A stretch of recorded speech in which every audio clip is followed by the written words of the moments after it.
low-income neighborhoods tend to be hotter than their wealthier counterparts. That was the finding of an investigation NPR did last fall with the University of Maryland's Howard Center for Investigative Journalism. Those hotter neighborhoods are not only poorer, they are also disproportionately communities of color. Now, new research suggests that pattern was locked in nearly a century ago. NPR's Meg Anderson reports. Picture a city you know well. Imagine taking a stroll through its most tree-covered neighborhood on a hot summer day. We feel at ease because there's greenery everywhere. That's Sarah Lily Anderson from the nonprofit American Forests. There might be more people walking around. You might feel cool because you're walking underneath the shade of mature, well-kept tree canopy. Cooling things down is one of the most important things trees do, and they're also linked to all kinds of other health benefits. Data shows wealthy areas of cities tend to have more trees, and that's not an accident. Our cities, they're not like jungles where they developed just by natural selection on their own, right? People designed these places, which means they were designed for particular people. And by using particular policies. In the 1930s, the federal government rated neighborhoods to help mortgage lenders decide which areas of cities were risky. Risk level was largely based on the number of African Americans and immigrants living there. The government made maps and shaded the riskiest neighborhoods red, hence the term redlining.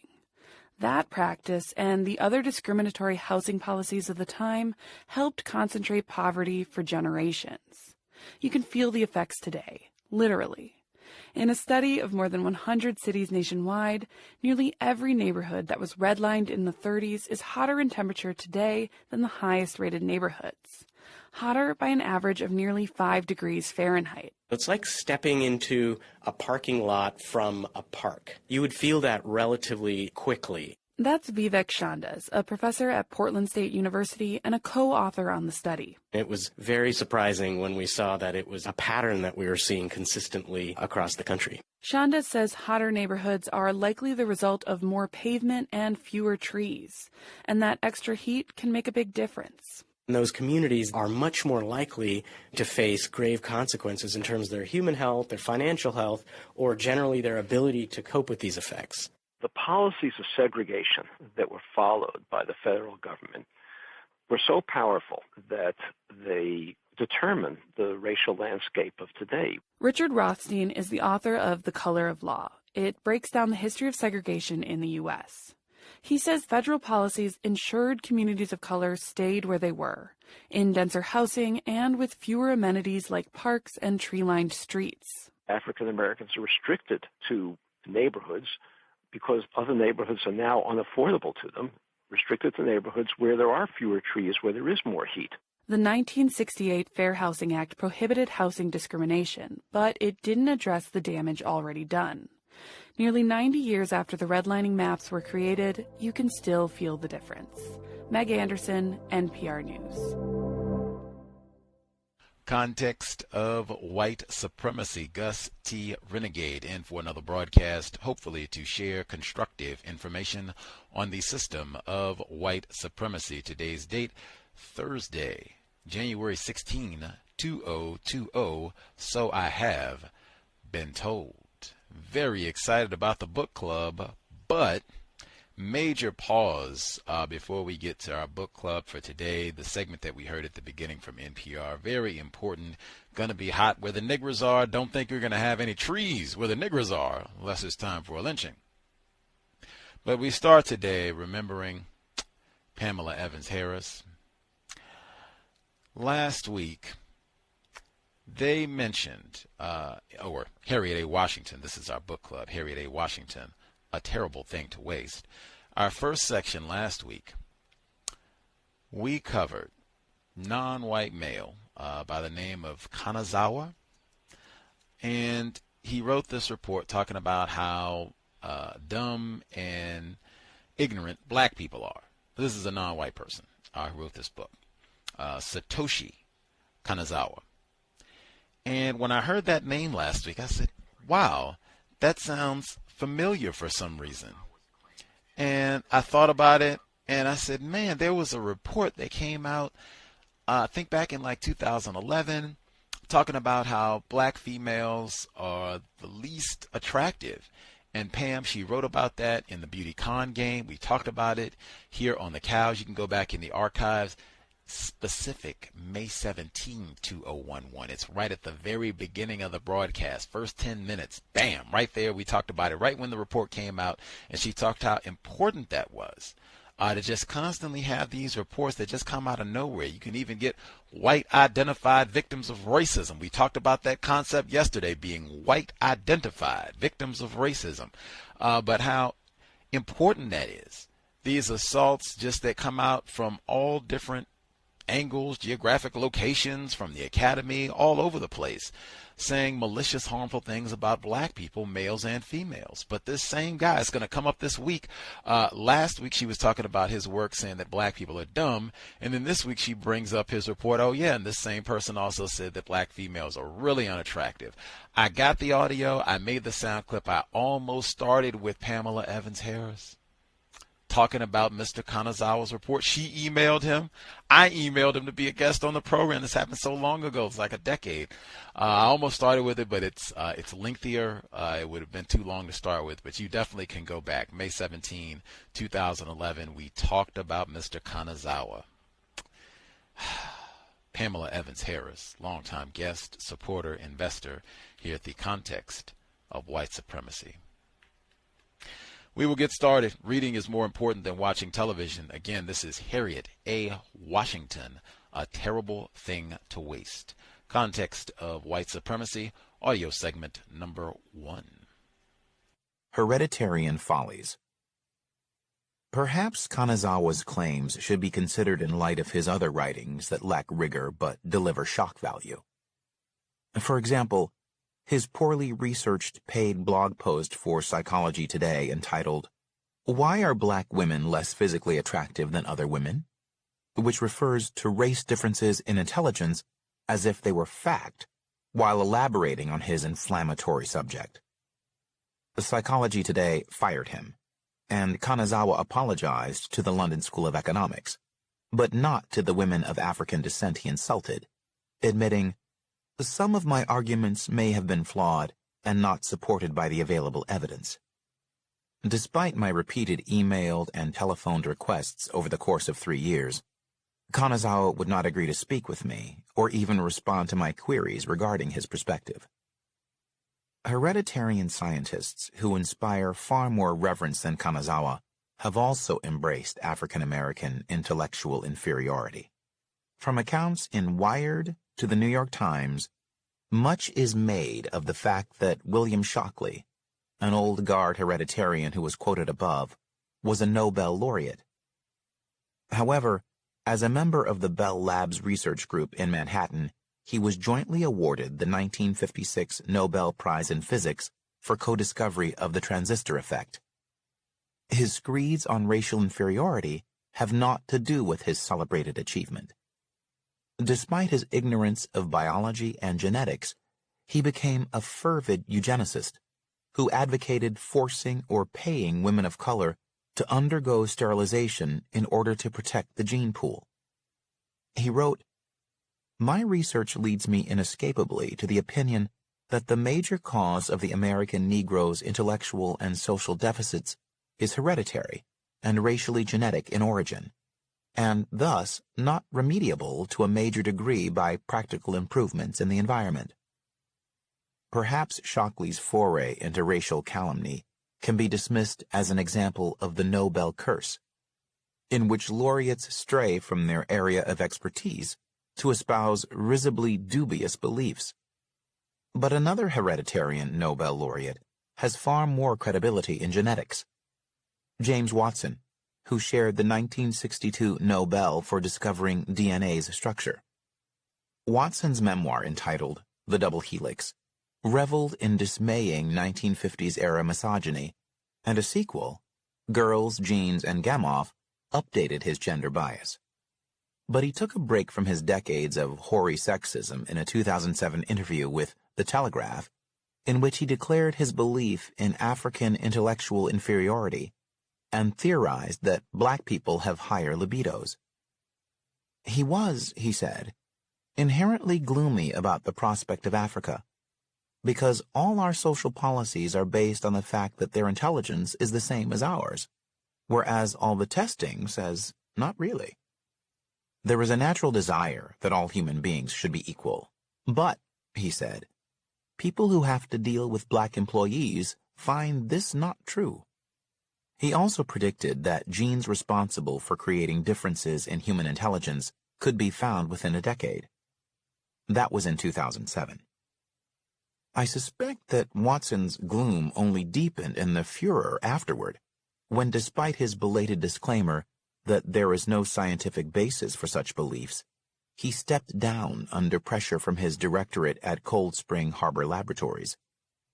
Almost immediately afterward, an analysis by Iceland's Decode Genetics showed that Watson has 16 times more genes of African origin than does the average white European.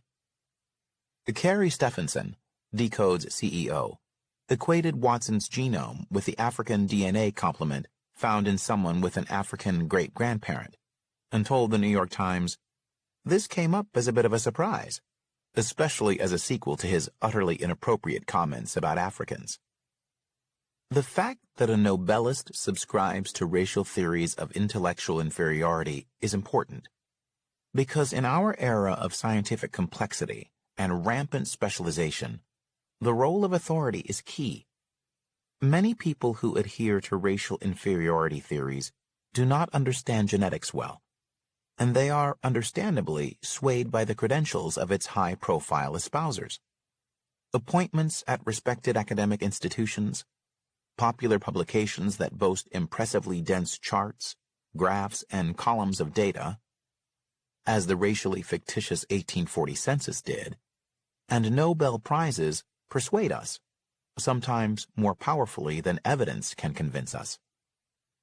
The late J. Philippe Rushton, a professor at the University of Western Ontario, UWO, is referred to with the respect due his station even though he conducted research seeking to correlate race, intelligence, and sexuality by stationing himself in Toronto's upscale Eaton Centre shopping mall in 1988.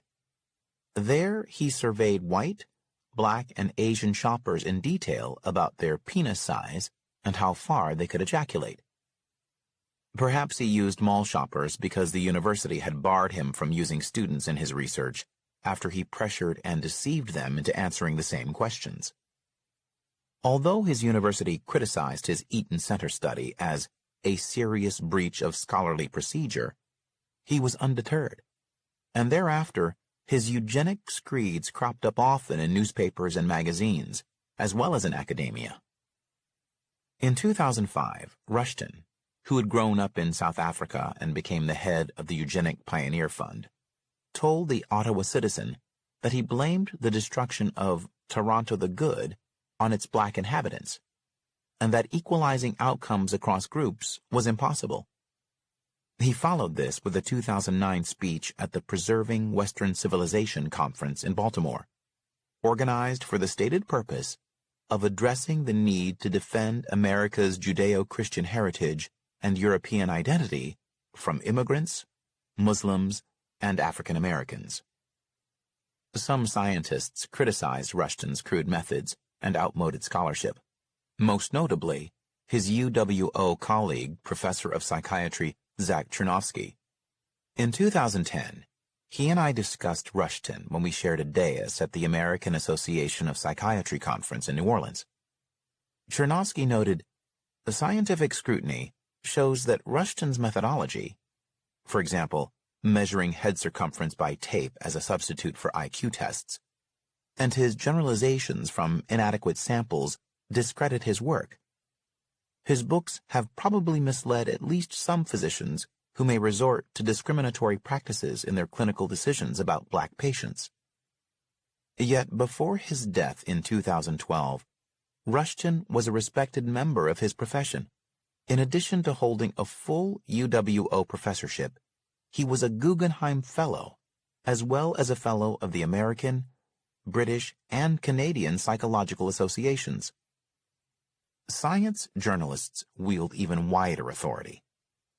They are trusted to interpret complex medical and scientific subjects for laypersons, and none are trusted more than those staffing the august New York Times, the paper of record.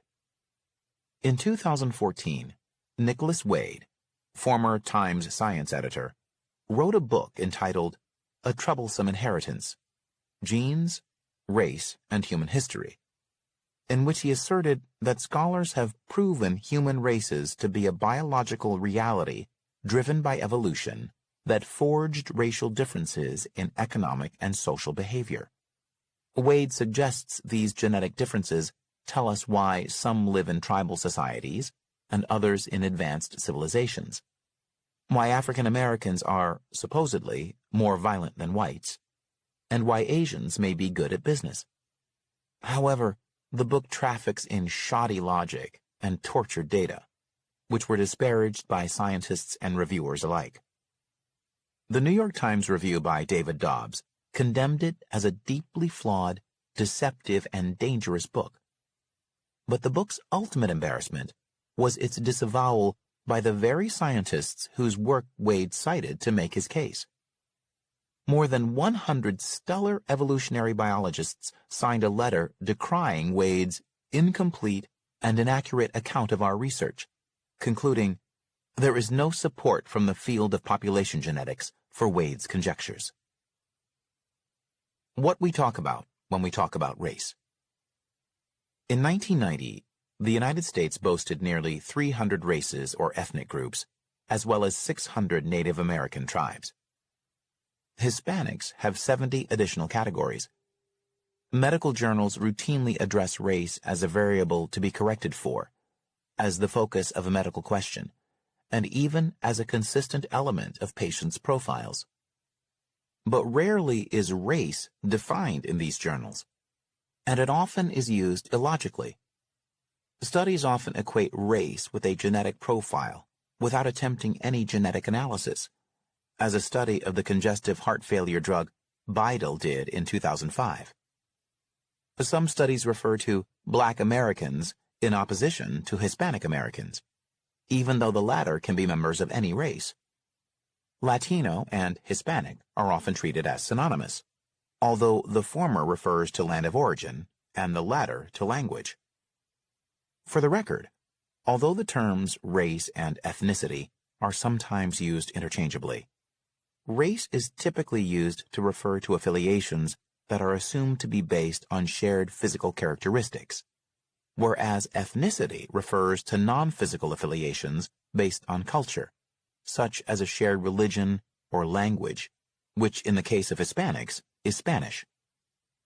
The sloppy use of racial categories in popular and scientific discourse is a holdover from the one-drop rule, which held that any complement of African ancestry was enough to confer some degree of African American status on a person, or more accurately, to bar him from whiteness. Early in our nation's history, these regulations varied from state to state, as different degrees of interracial mating produced mixtures such as octoroons and quadroons. In many cases, slave owners fathered children with the African American women they owned. Laws dictated what percentage of white forebears was necessary to allow a person to be defined as white, to be so labeled in the census, to vote, to marry a white person, and so on. In reality, there has been a great deal of unacknowledged mating between Black and white Americans that hides our true genealogies and renders our racial labels meaningless. Much attention is paid to Thomas Jefferson's genes going into Sally Hemings's progeny, for example, but Hemings's genes also enriched the white gene pool. Driven by racial abuse and marginalization, many people who looked white enough simply chose to shake off the racial fetters by becoming white.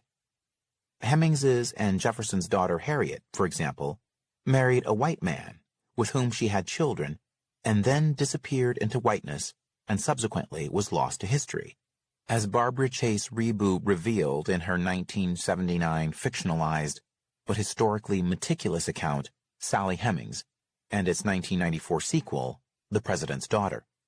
More recently, historian Catherine Carrison recounts Harriet's fate in her 2018 account, Jefferson's Daughters, Three Sisters, White and Black in a Young America. I vividly remember hearing Berkeley professor Troy Duster's brilliant response to a patronizing question from a television interviewer about his ancestry. "I come from a long line of slave owners." He was alluding to these shrouded genealogies. One study calculated that nearly 1 of every 3 white Americans possesses as much as 20% African genetic inheritance, yet looks white. More than 1 in 20 African Americans possesses no detectable African genetic ancestry. In spite of this, medical writings often equate race with a particular genetic profile, although a person's supposed race and her genetics map very poorly onto each other. If we were to select any 2 black people at random and compare their chromosomes, writes Sharon Begley in Newsweek, they are no more likely to be genetically similar than either would be when compared to a randomly selected white person. Race is a social construction, and although it has medical consequences, these too are socially driven. They are not definitive or determinative. In short, your medical condition tends to reflect the race to which you are perceived as belonging. Medical reports frequently ignore the fact that America is comprised of both black and white Americans who sometimes differ in their health profiles and sometimes do not. The medical literature also sometimes fails to recognize the differences in health risks and status that face Hispanics and Latinos of widely varying ethnic groups.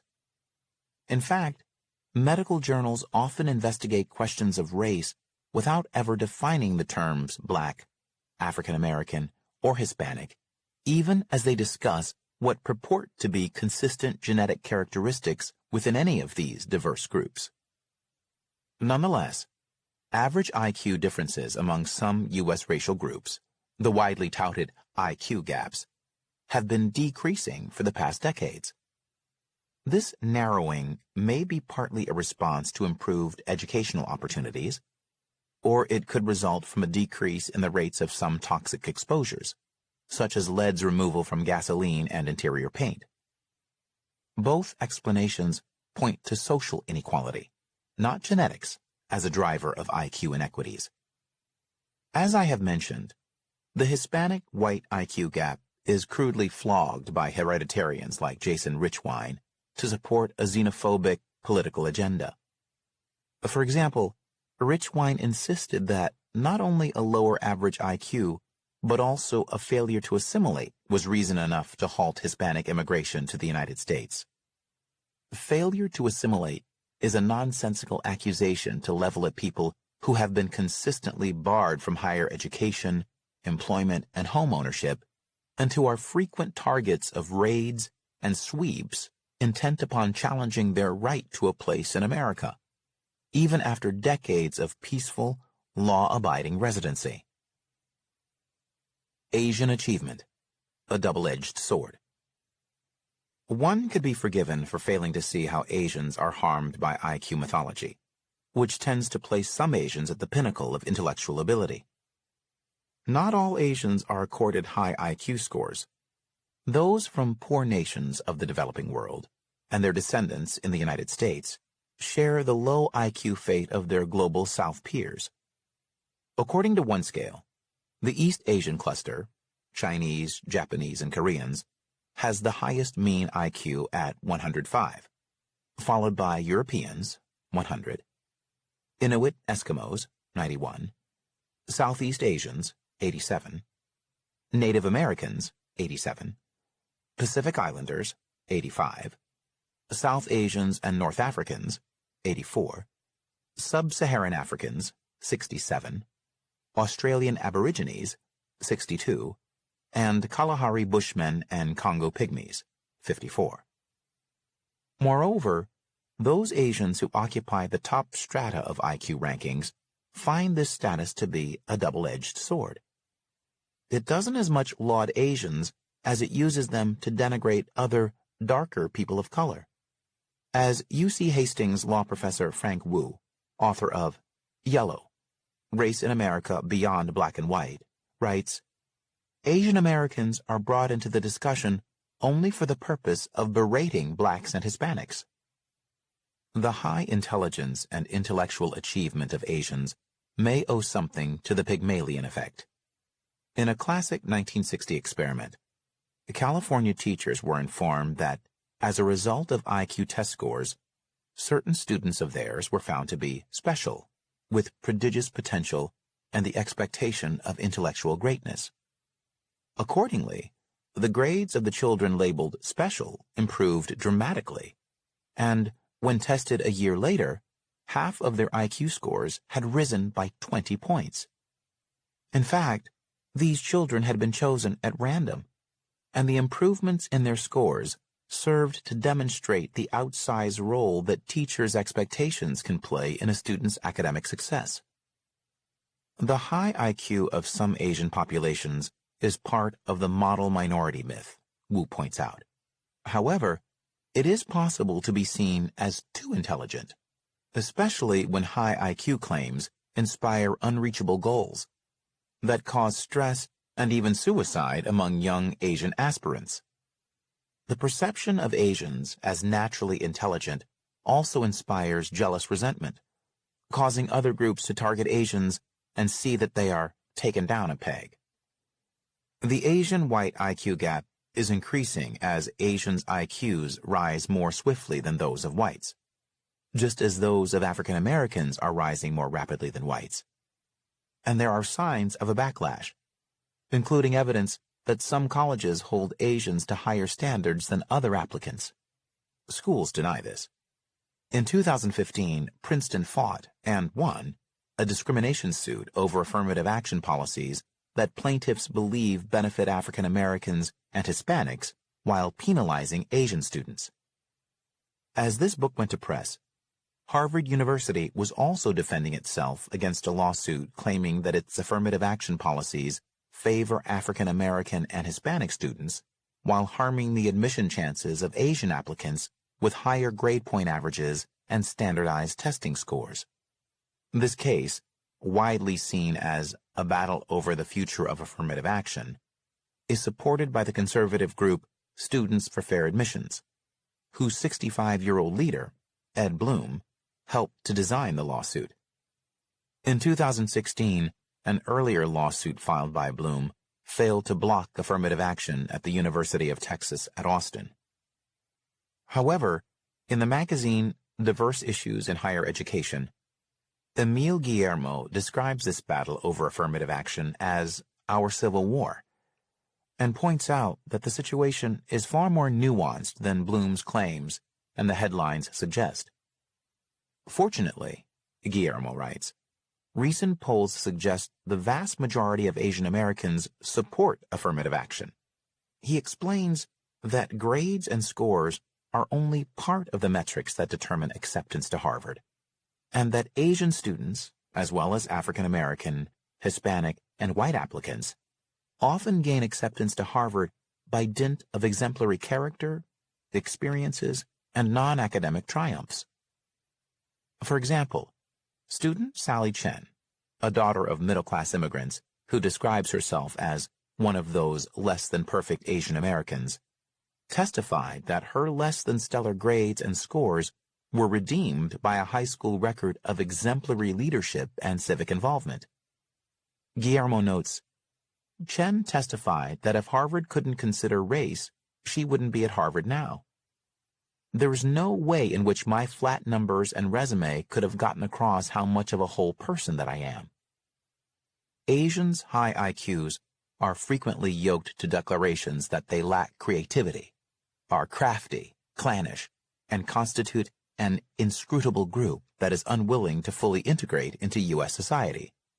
The same accusation that rich wine levels at Hispanic Americans to argue against their inclusion as citizens. In Yellow, Race in America Beyond Black and White, Wu writes, every attractive trait matches up neatly to its repulsive complement, and the aspects are conducive to reversal. To be intelligent is to be calculating and too clever. To be gifted in math and science is to be mechanical and not creative, lacking interpersonal skills and leadership potential. To be polite is to be inscrutable and submissive. To be hard-working is to be an unfair competitor for regular human beings, and not a well-rounded, likable individual. To be family-oriented is to be clannish and too ethnic. To be law-abiding is to be self-righteous and rigidly rule-bound. To be successfully entrepreneurial is to be deviously aggressive and economically intimidating. To revere elders is to be an ancestor-worshipping pagan, and fidelity to tradition is reactionary ignorance.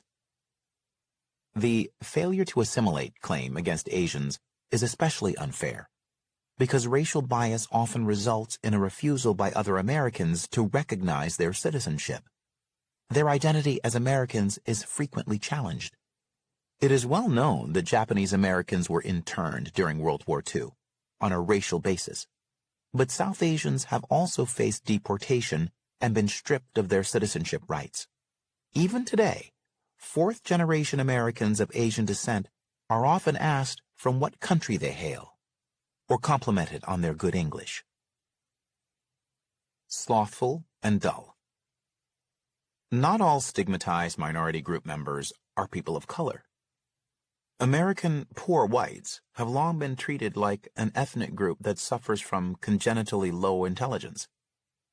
In 1928, the Carnegie Corporation bankrolled an investigation into the poor white problem in South Africa and administered IQ tests to more than 16,500 children, 20% of them poor whites.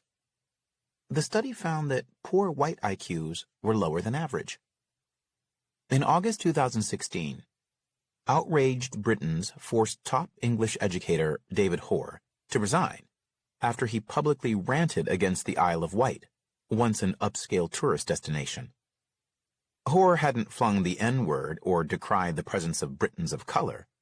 Instead, he had targeted a quite different group, calling the region an inbred, poor, white, crime-filled ghetto.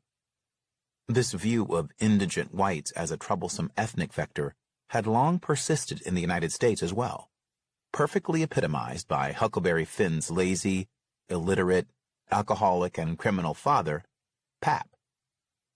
During the Civil War, fascinated Northern officers often described the ignorant, coarse, landless Southerners they encountered in war zones. One wrote of North Carolinian combatants, "I pity them. Most are not intelligent. Not half of them can read." Another officer described their physical type, "A most forlorn and miserable set of people. White, long, lean, and lanky with long yellow hair." Before they achieved full white identity in the United States, Italians, Irish, and others from the wrong regions of Europe were also despised as inferior dullards prone to sloth, violence, and alcoholism.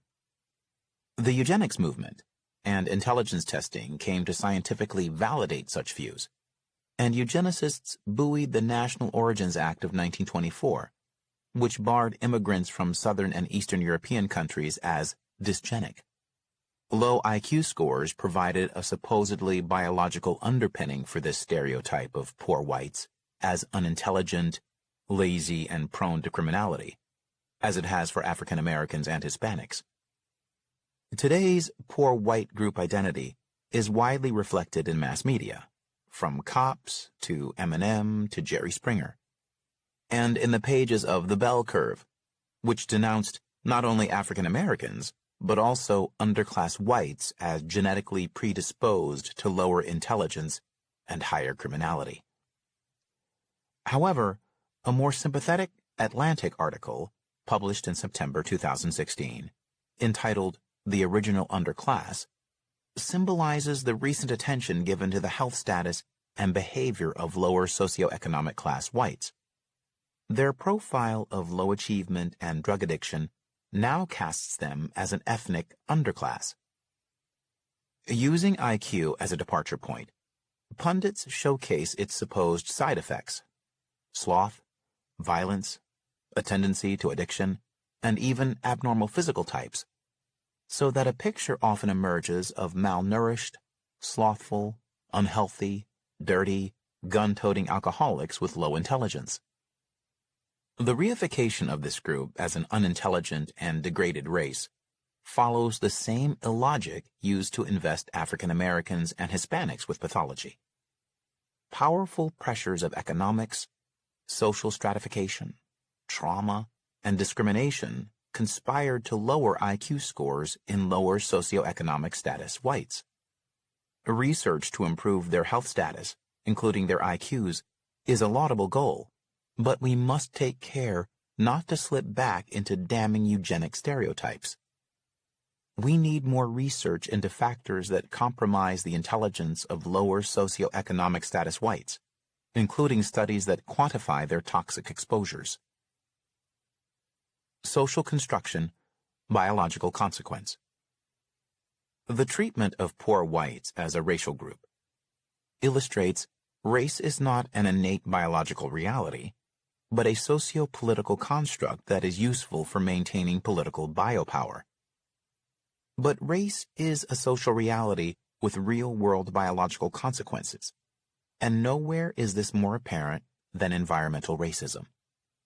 De facto racial segregation, mortgage redlining, and, as I shall describe, the withholding of basic environmental services are used to force racial groups into environmental sacrifice zones, where exposures to high levels of IQ-lowering heavy metals, chemicals, and pathogens impede normal brain development. Targeting the groups with aggressive marketing of especially noxious alcohol and tobacco products, and confining them to food deserts that help to ensure brain-eroding nutritional deficiencies all have marked biological consequences. When it comes to exposures that limit cognition, race as a social construction becomes race as biological fate, unless we choose to intervene. We could not do better than to start with lead. Part 2. The Brain Thieves. Chapter 2. The Lead Age. Heavy Metals, Low IQs. If you were going to put something in a population to keep them down for generations to come, it would be lead. Detroit pediatrician Mona Hanna-Attisha. Anthony Miller, 10, could not sit still. Ensconced in the steely mesh of an Aeron chair at the head of a conference table ringed with lawyers, his eyes darted about the room. Anthony glanced quickly at the camera recording him, then looked down nervously, then up again at his mother and her lawyer. Shifting in his seat, he worried that he would somehow give the wrong answers at what seemed like an important meeting, although everyone had assured him he need only do one thing: tell the truth. After a few moments, the lawyer asked, "If your mother were to win the case, and you had plenty of money, what would you want most?" Abruptly, Anthony sat up straight, looking intently at the lawyer. "I want to read," he said with audible fervor. "I just want to be able to read." Anthony is one of at least 37,500 Baltimore children who suffered lead poisoning between 2003 and 2015. Nearly all were African American. Lead poisoning is often caused by exposure to industrial emissions, tainted water, or poorly maintained pre-1978 housing that features flaking lead paint and lead dust. Nearly 2 of every 5 African American homes are plagued by lead-based paint. Trojan horse. Lead pervades Baltimore. One of these children was Erica Grimes. The young woman fitted the key of their new apartment into the gleaming brass lock and turned it smoothly with a satisfying click. She smiled up at her husband. Already better than their old house, where the key often got stuck or jammed in the lock, slowing her down when she had an armful of groceries. It's true that the house itself was weathered and a bit shabby, but the young mother cared most about what it didn't have: lead, a toxic metal common in Baltimore's African American neighborhoods. She knew that children sickened and died as a result of growing up in lead-tainted housing, and she was determined to avoid that fate for her children. She was therefore encouraged when, 3 years after moving in, she was approached by the Kennedy Krieger Institute, KKI, to participate in a lead abatement study at her property. On its website, KKI described itself as a place where she could access an interdisciplinary team of experts in the problems and injuries that affect your child's brain, and receive personal compassionate care for your child. Moreover, it is affiliated with the prestigious Johns Hopkins University. When the KKI drew her daughter Erica's blood on April 9, 1993, her reading was a reassuring 9 micrograms of lead per deciliter of blood, which at the time was a normal reading according to CDC guidelines. These were later revised. Experts now consider no level of blood lead safe. When Erica was retested the following September 15th, her blood lead reading had shot up to 32 micrograms per deciliter, a highly elevated reading that is 6 times higher than the allowable limit set by the CDC. 2-year-old Erica had fallen victim to the mid-1990s repair and maintenance study, in which KKI researchers undertook a study of African American families who lived in 108 units of decrepit housing with interiors that were encrusted with crumbling, peeling lead paint. Lead paint is a notorious cause of acute illness and chronic mental retardation in young children. Among its many signs and symptoms are slowed growth, anemia, heart disorders, reproductive problems, reduced kidney function, lowered IQ, and learning and behavioral difficulties. Unfortunately, these take time to show themselves, and it is virtually impossible to tell that an infant like Erica has suffered lead poisoning by looking at her. A medical evaluation, including a blood test, is needed. Like many toddlers, Erica had been poisoned when she inhaled airborne lead dust and ingested lead dust by putting her hands in her mouth after crawling on the floor. Perhaps she nibbled the peeling paint chips from windows and door jambs, drawn by the sweet taste of the lead. That same sweet taste led Romans to infuse their gastronomic delicacies and wine with lead, courting the mental devastation that some historians believe hastened the civilization's decline. The lead used in everything from their cosmetics to the pipes in the empire's famous aqueduct system did not help matters. Even the words for such systems, plumbing, derives from the Latin word for lead, plumbum, as does the chemical symbol for the metal, Pb. For us, as for our forebears, lead's sweet utility has proved disastrous, and we are suffering the same stultifying fate, although today it is not jaded Roman epicures, but poor African-American children in crumbling inner-city housing who suffer most from lead. Why? It's not as if we don't know lead's horrors. We now understand that we can protect children only by banning the use of lead paint and by offering lead abatement programs that completely remove the remnants of the toxic paint and dust. As early as 1987, the CDC advocated complete abatement because there is no safe level of exposure. Yet the city of Baltimore abounds with lead-tainted low-income housing, populated almost exclusively by African Americans. In Baltimore, statutes requiring that lead paint be thoroughly abated from home interiors have made renting lead-tainted housing illegal. But Baltimore slumlords find removing this lead too expensive, and some simply abandon the toxic houses.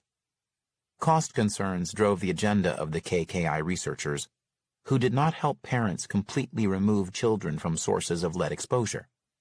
Instead, they allowed unwitting children to be exposed to lead in tainted homes, thus using the bodies of the children to evaluate cheaper, partial lead abatement techniques of unknown efficacy in the old houses with peeling paint. Although they knew that only full abatement would protect these children, scientists decided to explore cheaper ways of reducing the lead threat. So the KKI encouraged landlords of about 125 lead-tainted housing units to rent to families with young children. It offered to facilitate the landlord's financing for partial lead abatement, only if the landlords rented to families with young children. Available records show that the exposed children were all black. KKI researchers monitored changes in the children's health and blood lead levels, noting the brain and developmental damage that resulted from different kinds of lead abatement programs. These changes in the children's bodies told the researchers how efficiently the different, economically stratified abatement levels worked. The results were compared to houses that either had been completely lead abated or that were new and presumed not to harbor lead. Scientists offered parents of children in these lead-laden homes incentives such as $15 payments to cooperate with the study, but did not warn parents that the research potentially placed their children at risk of lead exposure. Instead, literature given to the parents promised that researchers would inform them of any hazards. But they did not. And parents were not warned that their children were in danger, even after testing showed rising lead content in their blood. This shocking research violated a number of ethical rules. To protect the safety and rights of research subjects, every federally funded human experiment must be approved by an Institutional Review Board, or IRB, which is the institution's principal body charged with protecting the subjects of medical research. One might wonder how the study cleared this hurdle, given the plan to maintain children's exposure to a known toxic metal for research that was driven by economic issues and was non-therapeutic, providing no possible benefit to them. The IRB of the prestigious Johns Hopkins University, with which the KKI is affiliated, approved the protocols after helping the researchers refine their application in line with governmental requirements. Although the Office for Human Research Protections, OHRP, within the Department of Health and Human Services, ostensibly provides governmental oversight of IRBs, routine scrutiny is nearly non-existent. Many modern human studies have been approved and conducted, although they are ethically flawed, sometimes deeply so. Erica was exposed from her birth in 1992 until 1994, when her parents discovered that she was profoundly lead poisoned and the family moved out. Their subsequent lawsuit against KKI alleged that the researchers were aware of the lead paint hazard and that the KKI violated its duty to the children by not fully explaining the dangers of lead paint in the consent form that the families signed in order to participate in the study. The parents of children in a similar study were given a consent form in which the KKI did not clearly disclose that the children might accumulate dangerous levels of lead in their blood as a result of the experiment, nor did it describe the effects of elevated blood lead, including damage to the central nervous system, irreversible behavioral problems, and death. Grimes's parents also claimed that the KKI failed to warn in a timely manner or otherwise act to prevent the children's exposure to the known presence of lead. The KKI countered that its researchers had no contract or special relationship with the study subjects and owed no duty to them. The circuit court agreed. Erica Grimes had lost. But on August 16, 2001, Maryland's top appellate court reversed this decision and ruled against the researchers. In doing so, it drew a parallel between the Grimes case and the Tuskegee syphilis experiment, a 40-year study in which hundreds of African-American men in Alabama were lied to and maintained in an infected, ill condition by U.S. Public Health Service researchers who failed to treat their syphilis. The USPHS did this in order to study the disease's ravages on the men's bodies at autopsy, just as the bodies of the lead-exposed children were used to gather data. The appellate court found using the children as biological monitors ethically indefensible, as the language in Judge R. Cathal's opinion made clear. He wrote, "It can be argued that the researchers intended that the children be the canaries in the mines." Worse, as his decision noted, the children had been abandoned by the IRB that was charged with protecting them as research subjects. The IRB was willing to aid researchers in getting around federal regulations designed to protect children used as subjects in non-therapeutic research.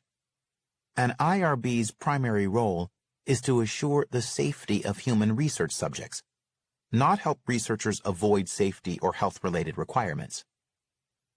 Erica's family eventually reached a settlement of its claims against KKI, but 25 other parents in the study filed a class action suit against the Kennedy Krieger Institute in September 2011, accusing it of negligence, fraud, and battery, as well as violations of Maryland's Consumer Protection Act. At the time of writing, no decision has been made on the case.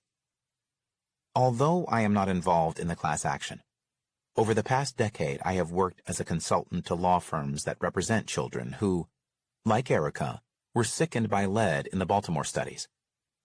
Many researchers have defended such studies, as one of the stranger defenses I have heard, albeit only from one lawyer, is that because virtually all the children living in Baltimore's lead-imbued housing were African American, maintaining them in toxic housing during the study was not something for which researchers should be blamed. This defense is not only patently ridiculous, but also ignores the fact that some of the children poisoned in the experiment had not previously suffered dangerously elevated lead levels. Such a claim of blamelessness is belied by the fact that the researchers were not objective, innocent bystanders. They actively encouraged landlords to rent to families with vulnerable young children by offering financial incentives.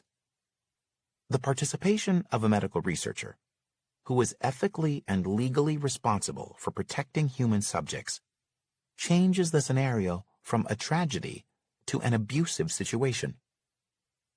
Moreover, this exposure was undertaken to enrich landlords and benefit researchers at the detriment of children. So it also evokes the shade of British philosopher Jeremy Bentham, who wrote, "No man ought to take advantage of his own wrong." Heavy metal mayhem. How did lead become such an important hazard? And how did it come to preferentially threaten the minds of African Americans and other communities of color? As early as the 1880s, scientists realized that lead plumbing was poisoning our water, like that of the Romans before us. By the 1920s, many cities and towns passed statutes that banned or sharply restricted the use of lead pipes. But the lead industry, notably the Lead Industries Association, LIA, pushed back. The LIA's vigorous educational campaign sought to rehabilitate lead's image, muddying the waters by extolling the supposed virtues of lead over other building materials. It published flooding guides and dispatched expert lecturers to tutor architects, water authorities, plumbers, and federal officials in the science of how to repair and safely install lead pipes. All the while, LIA staff published books and papers and gave lectures to architects and water authorities that downplayed lead's dangers. Over the succeeding decades, the hazard was gradually forgotten. An early exercise in industry's skill in manufacturing doubt regarding environmental poisoning. It would not be the last such success, and as a result, the contribution of lead pipes to the nation's lead poisoning crisis continues in Flint, Michigan, and beyond. Meanwhile, lead-tainted water gradually took a back seat to what would prove its most efficient route of childhood poisoning: leaded gasoline. In the 1920s, when General Motors, GM, considered adding its patented chemical tetraethyl lead, TEL, to gasoline, it already had a cheap, ubiquitous, perfectly serviceable anti-knock compound for high-compression engines: ethanol, the same alcohol found in the beer, wine, and hard liquor that we drink. Some beneficial effects of using ethanol fuel were recently illustrated when the airborne lead concentration of Sao Paulo, Brazil, plummeted 65% between 1980 and 1985, and so did its notoriously high crime rate. In a bid to reduce its dependence on imported oil, Kevin Drum explained in Mother Jones, Brazil began substituting lead-free E95 fuel ethanol for vehicles in 1979. By 1987, the ethanol fueled nearly half the vehicles in Brazil, and a much higher percentage in Sao Paulo, where the annual homicide rate fell from over 12,000 in 2000 to less than 5,000 in 2012. Crime rates, Drum notes, typically plummet about 20 years after the drop in lead exposure, when the data of a new, unpoisoned generation are tallied. But despite its safety, alcohol's very cheapness and ubiquity worked against it in GM's eyes. Alcohol was in common use, and people even brewed it in home stills, so it was not novel, and therefore could not be patented. This meant GM could not profit from its exclusive sale, nor could it hope to corner the automotive market. Moreover, Standard Oil declared itself reluctant to encourage the manufacture and sale of a competitive fuel, that is, ethanol, produced by an industry in no way related to petroleum. Standard Oil's dislike of the ethanol additive was a powerful disincentive for GM because it sought to partner with it and other energy behemoths like DuPont. So, in yet another example of industrial greed trumping public safety concerns, GM chose to use lead as an anti-knock additive in a 4-to-1 mix of gas to TEL, despite the fact that lead was costlier, less readily available, and, as GM knew from the beginning, very poisonous. It was March 1922 when, as Kevin Drum writes, Pierre DuPont wrote to his brother Irénée DuPont, DuPont Company chairman, that TEL is a colorless liquid of sweetish odor, very poisonous if absorbed through the skin, resulting in lead poisoning almost immediately. Subsequently, gas emissions from cars and trucks drove up lead levels in the air alarmingly and permanently. Because inhalation is the most efficient route of poisoning, blood lead levels rose around the country, especially quickly in children, who have proportionately more lung surface area than adults. Despite the 1922 caveat by DuPont, companies later denied, repeatedly, knowing that leaded gasoline was poisonous. Lead may be the cause of the biggest childhood poisoning epidemic ever. Because even today, when we know the dangers of only minimal exposure, lead abounds in more than paint and gas. Lead lurks in battery cases, building materials, burial vault liners, lead crystal, pewter, solder, shielding, computer monitors, ceramic pots, television components, and even modern makeup. It is the most widely dispersed environmental toxin affecting children in this country. As with many environmental poisons, the affected communities are often characterized as poor, or of low socioeconomic status. But this language is imprecise, and it veils the heavily racial nature of exposures. This is an epidemic afflicting African American and Hispanic children as well as the poor.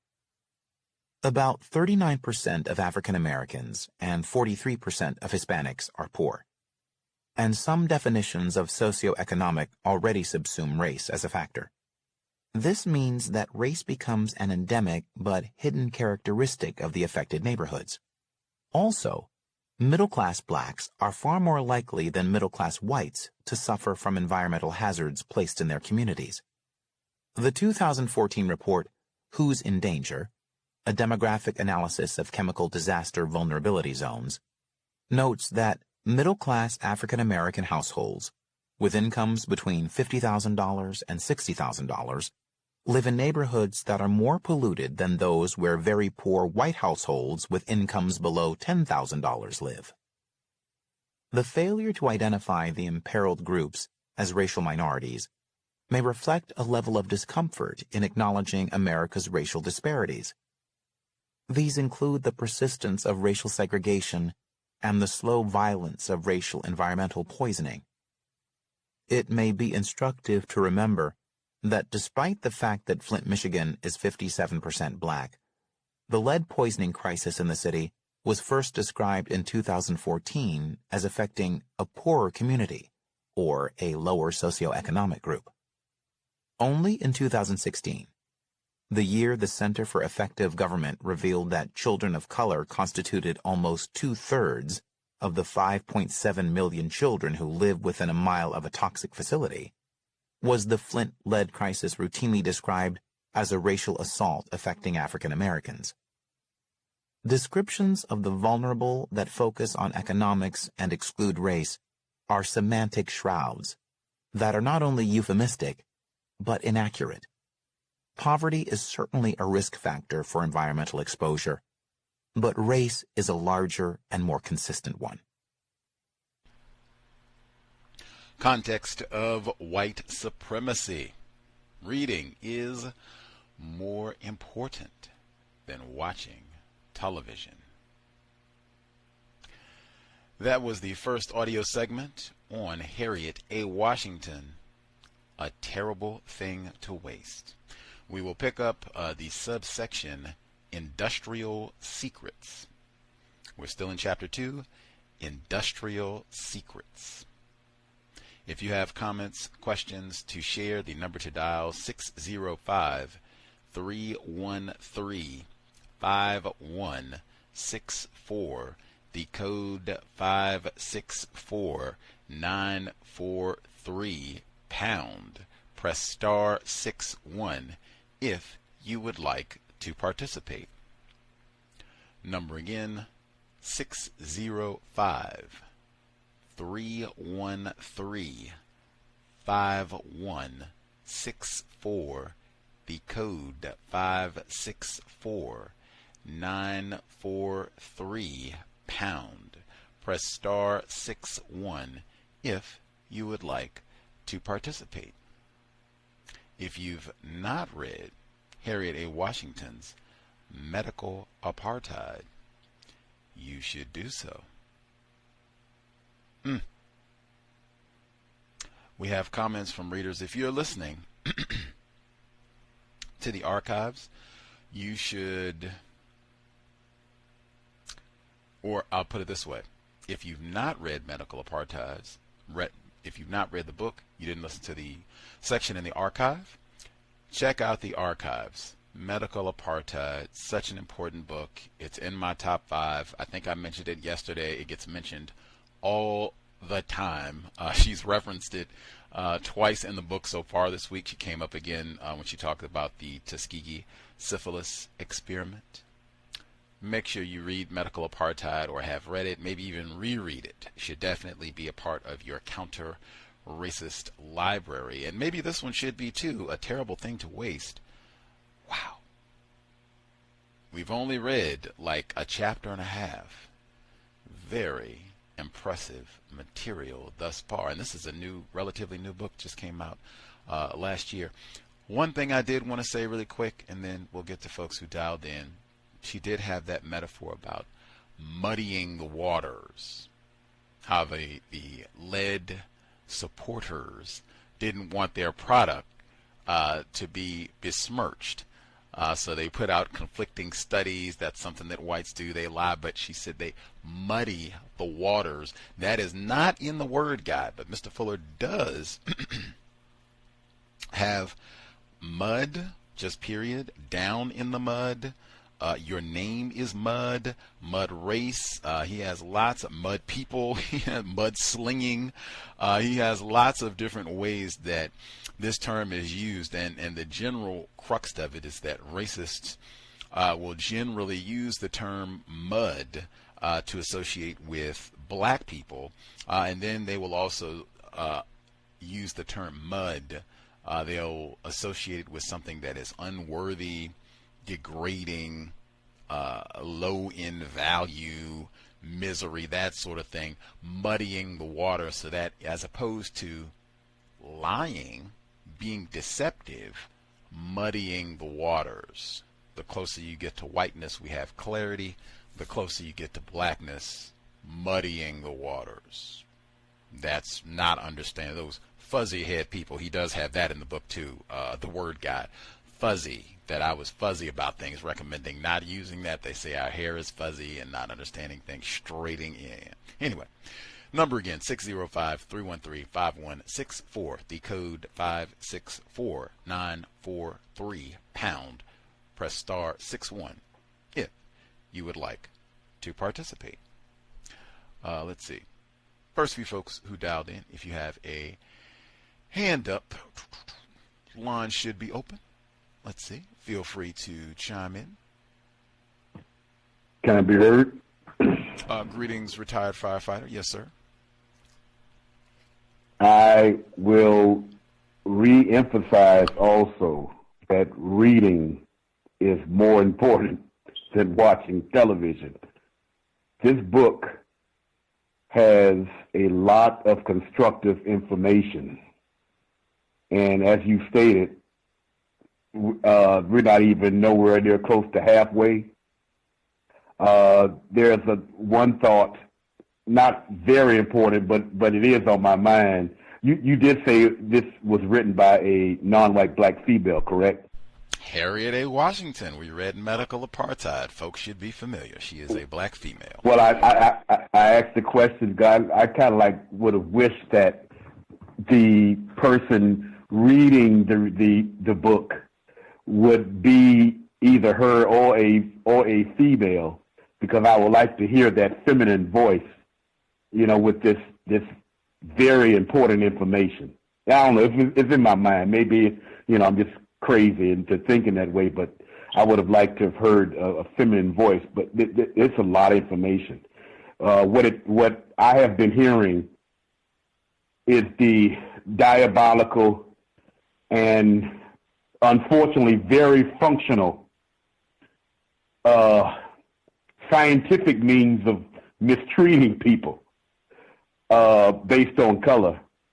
We're not talking about dropping bombs and going out with a sword and cutting black babies' heads off, anything like that. We're talking about a much more diabolical scientific means of mistreating people based on color. For instance, with the lead in this particular version today, the lead and with the assistance of the book Medical Apartheid, it was for medical procedures or the lack thereof, and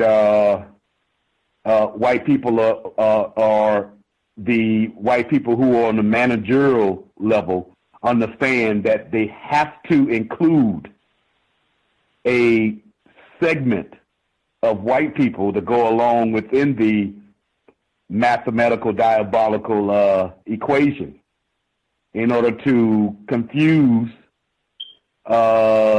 their non-white adversaries from my military-like viewpoint. But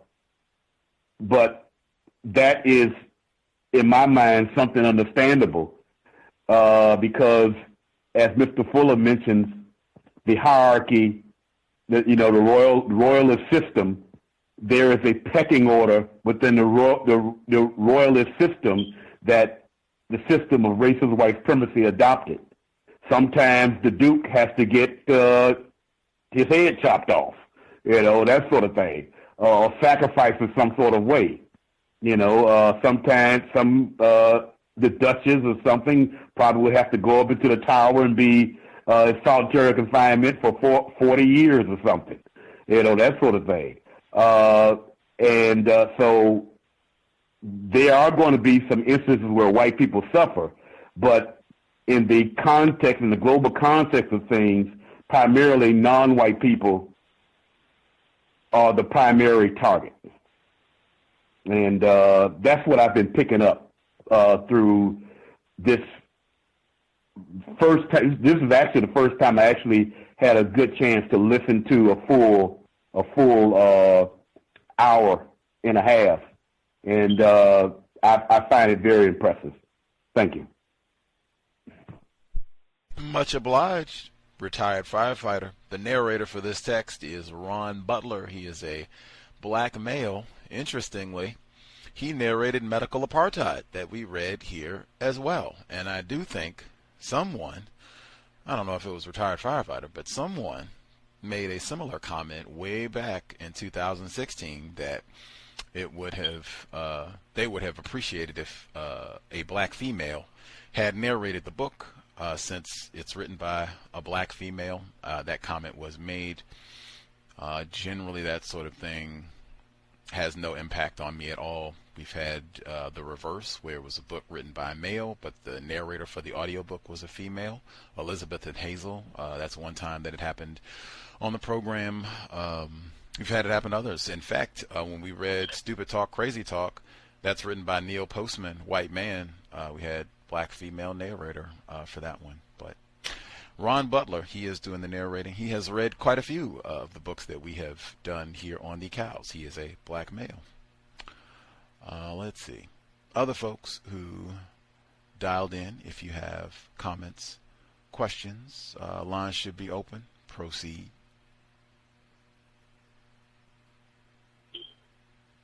Hello, may I be heard? Greetings, Irie. Hello, everyone. Hello, Gus. So I couldn't catch everything else but like the tail end of this chapter about lead, but it made me think about two things. One being that after the hurricane, FEMA gave a lot of, they gave out trailers to people to live in that, had formaldehyde throughout the trailers. And what I learned later was that the trailers that were taken back by FEMA because, people had become deathly ill in some cases, or just sick enough to have what they would legally call damages. They took the trailers back, and then they gave them to the people of Haiti after the earthquake. And so I'm wondering if that happened, then how many other products or items have been given or distributed throughout the so-called third world or non-white world, being poor, with lead. I mean, what better thing to do if you have an agenda to stifle, if you can't outright, enslave and kill, you could do it methodically with this in whatever. And then, of course, there are no governing standards, unfortunately, in a lot of these countries because they don't have government in the first place because of white interference. And then the second thing is, with lead, I really do believe now more than ever that young black males are deeply affected by lead, and they're probably not being tested for it, and they're being either misdiagnosed for mental disorders or other learning disorders. But I see kids, and this is just from me teaching, not even full-time, but you have these black males, they fidget, they can't sit, they don't have control over their volume, and it's like you tell them, hey, this is what we do in the class, or this is what's going on right now.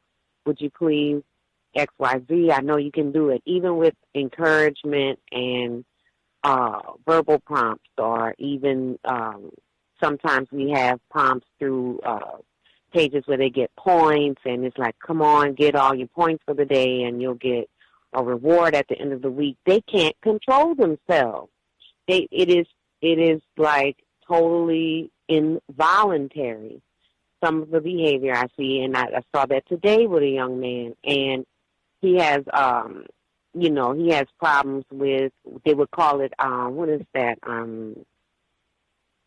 I can't think of the word right now. It's a synonym for belligerence, but it's basically where it's a disorder that, defiance disorder. And, they would say it's that like, this child just really can't control himself and he doesn't know how to control his anger. But I think in black males, it's this lead poisoning, from paint, whatever. I don't know how many, no, I do know how many times, twice, I was sent a recall alert from the manufacturer of the Thomas, the tank engine toys for the wooden trucks or the wooden trains. All the red trucks had to be recalled. So we sent it back. And fortunately for me, my son he never put toys in his mouth. I don't understand, but he never did. And so my son, as far as I know, wasn't affected, or at least not as much. We should probably get him tested. He's older now, but still, I never saw any deficit in his mental capacity and his understanding or his motor skills. And I thank God he didn't put those toys in his mouth, because once again, within months, there was yet another recall for all the red Thomas the Tank Engine toys. So that would go and support the point about the middle class black people, because I definitely was part of the middle class. I didn't live in the urban area. I lived in the suburbs. And yes, I made enough money to get my son, these Thomas the Tank Engines. So, yeah, we're affected too, because they know to a science where we are, what we're doing, and what we're most likely to consume. And yes, this is a methodical, slow killing of everybody not considered white through various means and timing. And I'll mute my line for now. Thank you. Irie, live from Cancer Alley. We do get an F for environmental racism, but we have done a little bit, a very little bit, enough to know where Cancer Alley is. Other folks who dialed in that we've missed totally, if you have a hand up, proceed.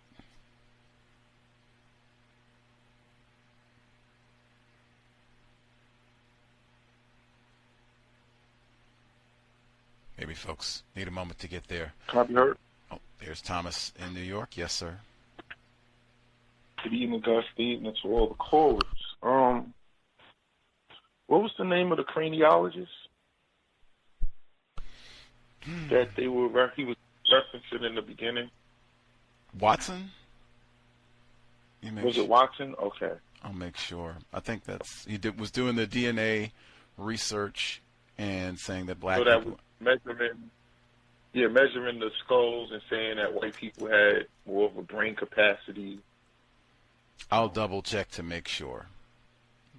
No problem. Yeah. Because I thought it was somebody else. But, lead paint, I've been skeptical about lead paint, and I've concluded that maybe it's not a bad idea for black people to have lead paint. In fact, in my research, white supremacists are not pushing lead paint removal to help black children learn better. That's not their reasoning behind it. It'll actually, in my opinion, cause more harm to children and everyone else with it removed.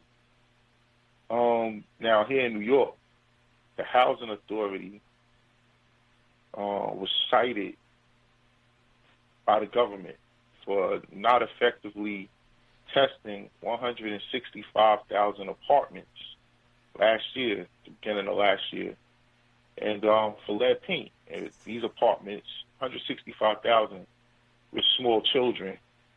And it went on to say they received all these billions of dollars, and they signed off. They had a black woman sign off on it, saying it was done, and it wasn't.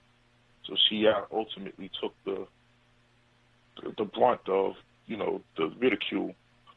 But it might be the only protection against some of this other electronic stuff they're pushing. The lead paint, like a 5G or certain signals cannot penetrate through lead paint. And that's one of the reasons why I think they're making sure that they get rid of all of it right now, because that's their next plan. Why this big push now? 40 years ago it was banned in 1978. And now all of a sudden in 2019, you want to start finding people for it. It's just a little strange to me. The removal of lead from Sao Paulo, Sao Paulo, is Brazil. When the leader read that part, I think that he said that it was 12,000. It went from 12,000 murders to 5,000 murders when they took the lead out. Am I correct, Gus?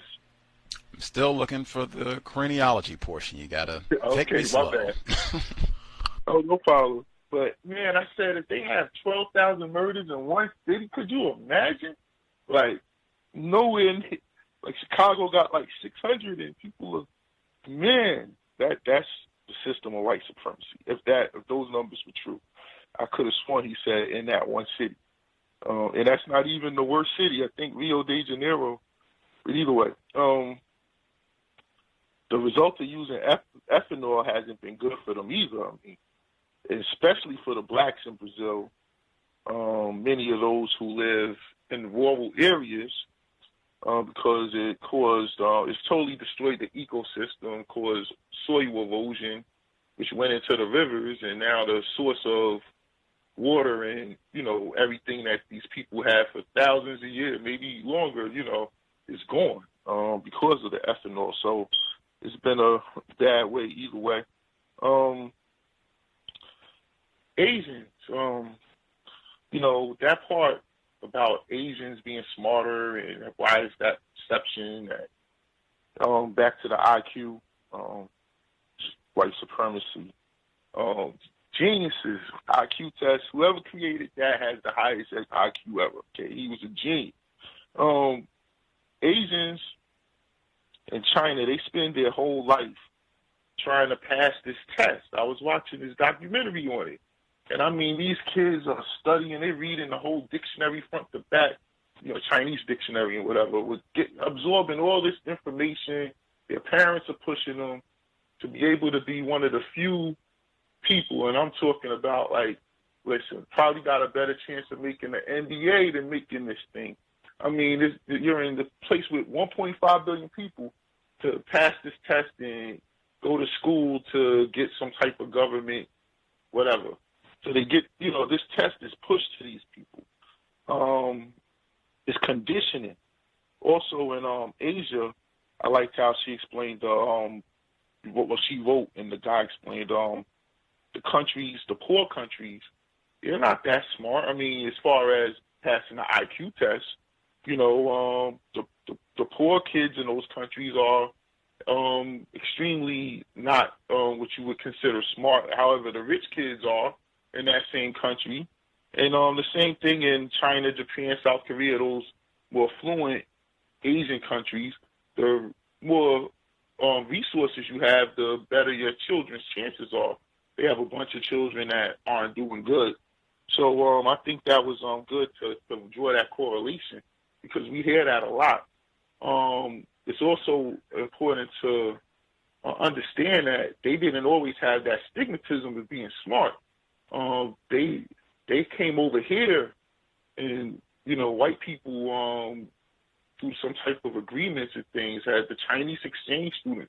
I mean, they built their whole system based off of this one, and they just make it a part of the everyday habit. Learning is, like you always say, reading is more important than watching television. That's how they live, because they're trying to pass this test. And I have other things, but I'll mute my line for other people. All righty. I was able to locate the numbers were accurate for Brazil, Sao Paulo specifically. The annual homicide rate fell from over 12,000 in the year 2000 to less than 5,000 in 2012. Yes. Wow. Could you imagine? Like, the highest in America, New York got to 2,200 in 1991. That's the highest ever. I mean, 12,000, over 12,000.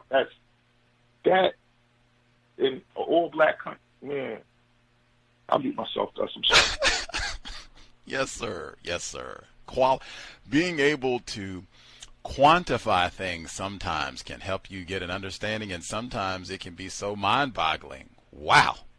12th, and Mr. Fuller and I think others regularly point out the highest concentration of melanin in the Western Hemisphere, where that 12,000 figure came from. That is no accident. And the other bit was Philip Rushton. Although he did not use the language of craniologist, or that language wasn't used to describe him, it did say that he relied on the science of head measurements, which is craniology. So I mean, that was another, but she mentioned several people, but that's the person she mentioned this week, Philip Rushton, who was into craniology, although he didn't use that term. Other folks that we have not heard from at all, if you have a hand up, if you have commentary to share, proceed. Can I be heard? Henry in Chicago. Yes, sir. All right. Greetings, greetings, Gus, and greetings to all the callers and listeners. The quote about when they were talking about IQ and the rising IQ rates of non-white people and a white backlash against them. Apparently, they are putting new systems in place to prevent, this, especially in the public schools, as as it's been called, the killing fields, with the rise of special ed programs, the rise of diagnosing ADHD to particularly non-white black boys, and now a rising number of non-white black girls who are being diagnosed, I would say not medically, but I guess clinically. But either way it goes, it's basically the war against black boys and black girls in the public schools. It's interesting with the Asians and this so-called intelligence and the high IQ that Asians have. Now, me myself, I'm a product of two non-white parents. My father is non-white black, but my mother is Filipino or Asian. And it's interesting that Filipino people don't get that type of thing that the Chinese and the Indians have, where they're so-called mathematical geniuses. And I basically kind of contribute that to Filipinos, Cambodians, and Vietnamese being of Asian darker melanin. So we don't get those type of accolades of being geniuses or being intelligent, like the Chinese and say East Indians do. So I just wanted to put that forth. The lead poisoning, interesting especially with them mentioning also the more famous Flint, Michigan water crisis. Now, it's always interesting to understand that when lead poisoning is happening in majority non-white and especially non-white black towns, there's a lot of wrangling, a lot of, well, maybe it's not lead poisoning, maybe the water is not contaminated, and you get Obama going to test the waters to make sure everything is okay. But, and it's always good to, and I think you mentioned this, Gus, it's always good to understand local history. So I want to give you a quick quip on local history here. Back in 2009, there was a suburb in Chicago, Crestwood, Illinois. Now, Crestwood, Illinois is 90% white. They had a lead water crisis in 2009. In that same year, they found out that there was lead in their water. In that same year, the EPA and the U.S. prosecutor raided the offices of the water officials, arrested them, put filters in that city's reservoir to make sure it's safe, and they also got a $15 million settlement for it. All in 1 year, They fixed their water crisis, and they put the people responsible to justice. Now, we have a water crisis in University Park, which is a little further suburb of Chicago.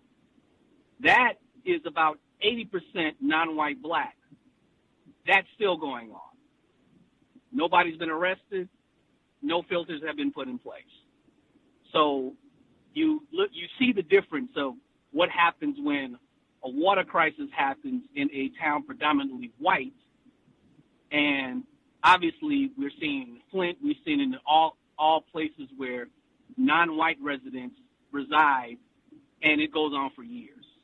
So, that's the obviously environmental racism. I would say environmental racist terrorism is happening in these particular towns.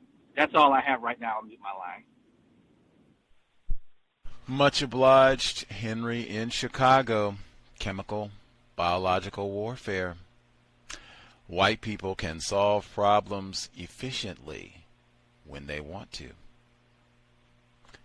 Are there other folks who have a hand up that we have missed? Other folks that we missed totally? Hello? Yes, sir. Yes. How you doing, guys? Right, poorly. Listeners, host. Yeah, of course. After listening to this, I was just listening to Medical Apartheid not too long ago, and I was thinking about this movie that I saw when I was a kid. It was called Saving Isaiah. And come to find out, in reading that book, that didn't even exist, the crack babies. That was made up. So that was interesting. And I was at a chapter, I think it's chapter 11, when they were talking about taking pieces of the brains from black kids because they felt like they were too hyperactive. And so this is very interesting book because I didn't know there was a new book. I didn't know it was so recent that she made this new one. She's always giving good information in her books. So I really have statements. I didn't really have a question. But it's interesting how every time white people want to do something to harm black people, they bring out their experts. And the experts come through with a lot of information that's false. And then later on, we come to find out that it wasn't true, but it's just like, hey, sorry. And I just find those things interesting. And I'll mute my line for now.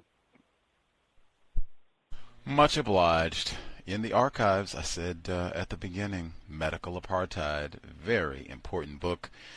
Should have it in your life, and not just have it there taking up space, collecting dust. That should definitely be one that is used. Like, oh, I can see you've read it. Like, wow, you've got your highlights and notes. You check the references. Like, wow, what a read. I gotta stop and go do yoga every couple of chapters because it gets crazy. But I'm sorry. I love it. I love it. Yoga and Medical Apartheid. I love it. I love it. Did we miss anybody? Anybody with a hand up that we missed?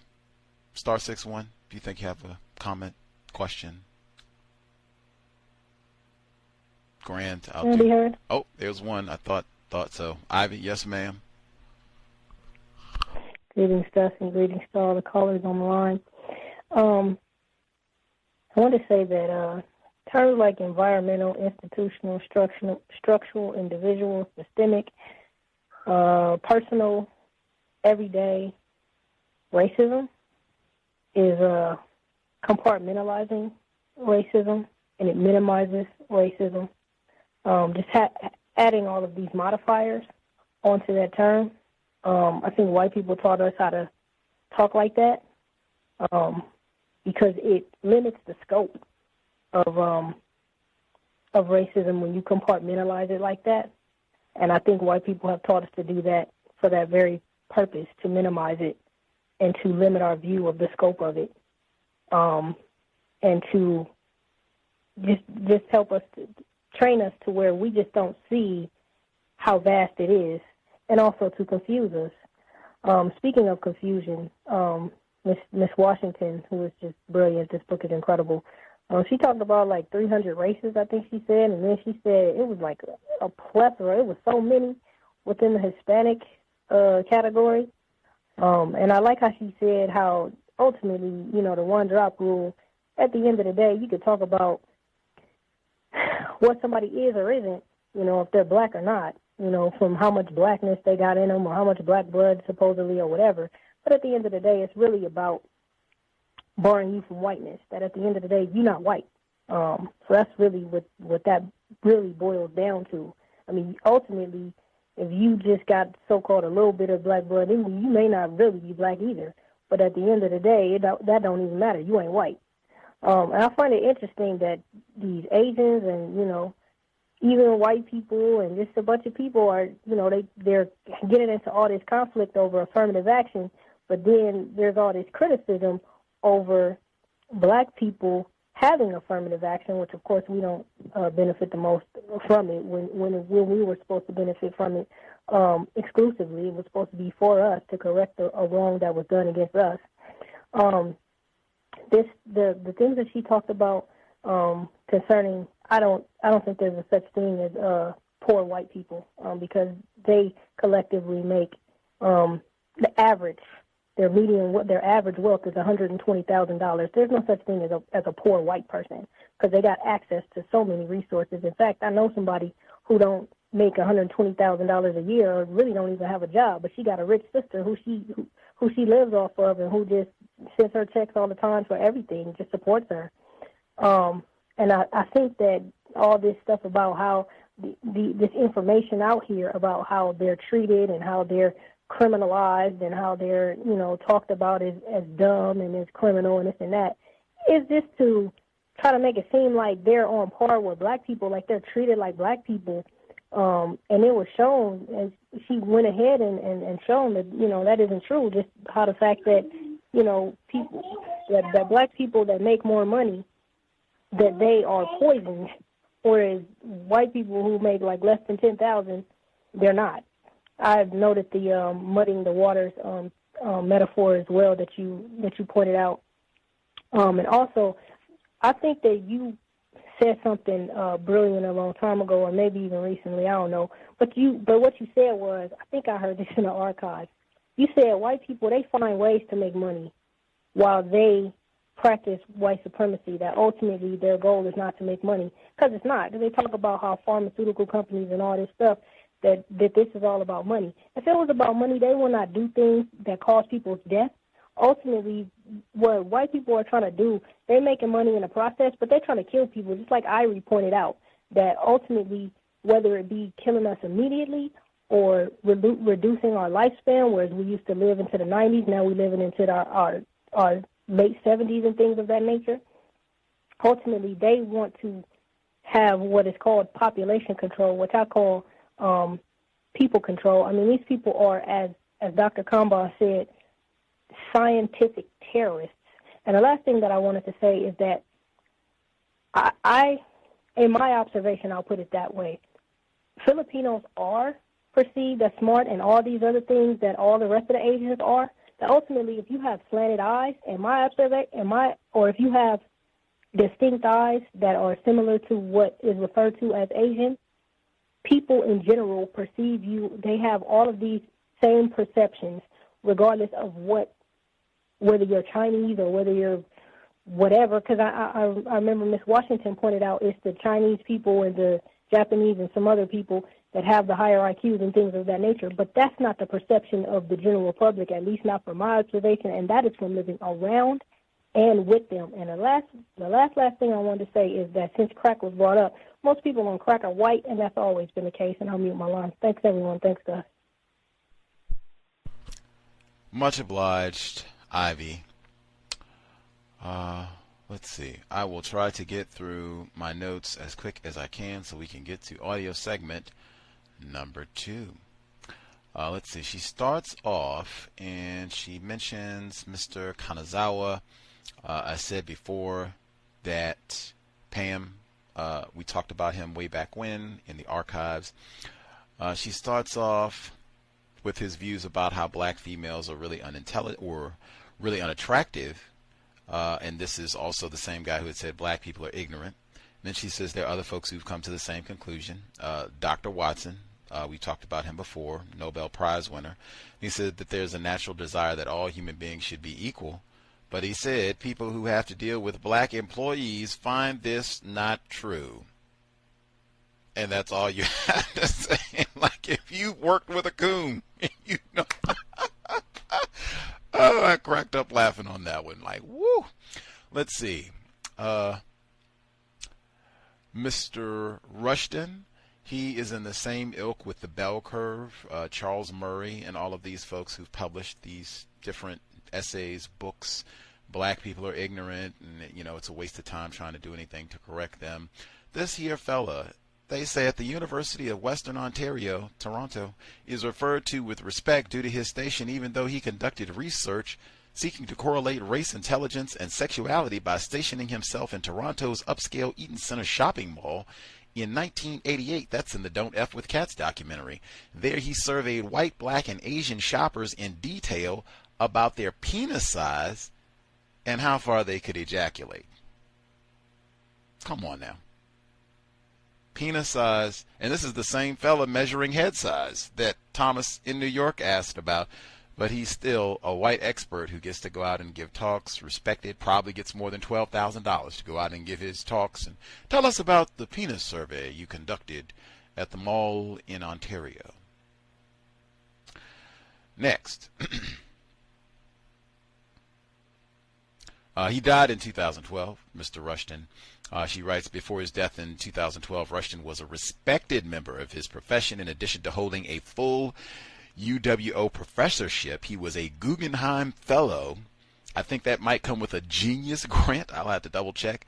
As well as a Fellow of the American, British, and Canadian Psychological Associations.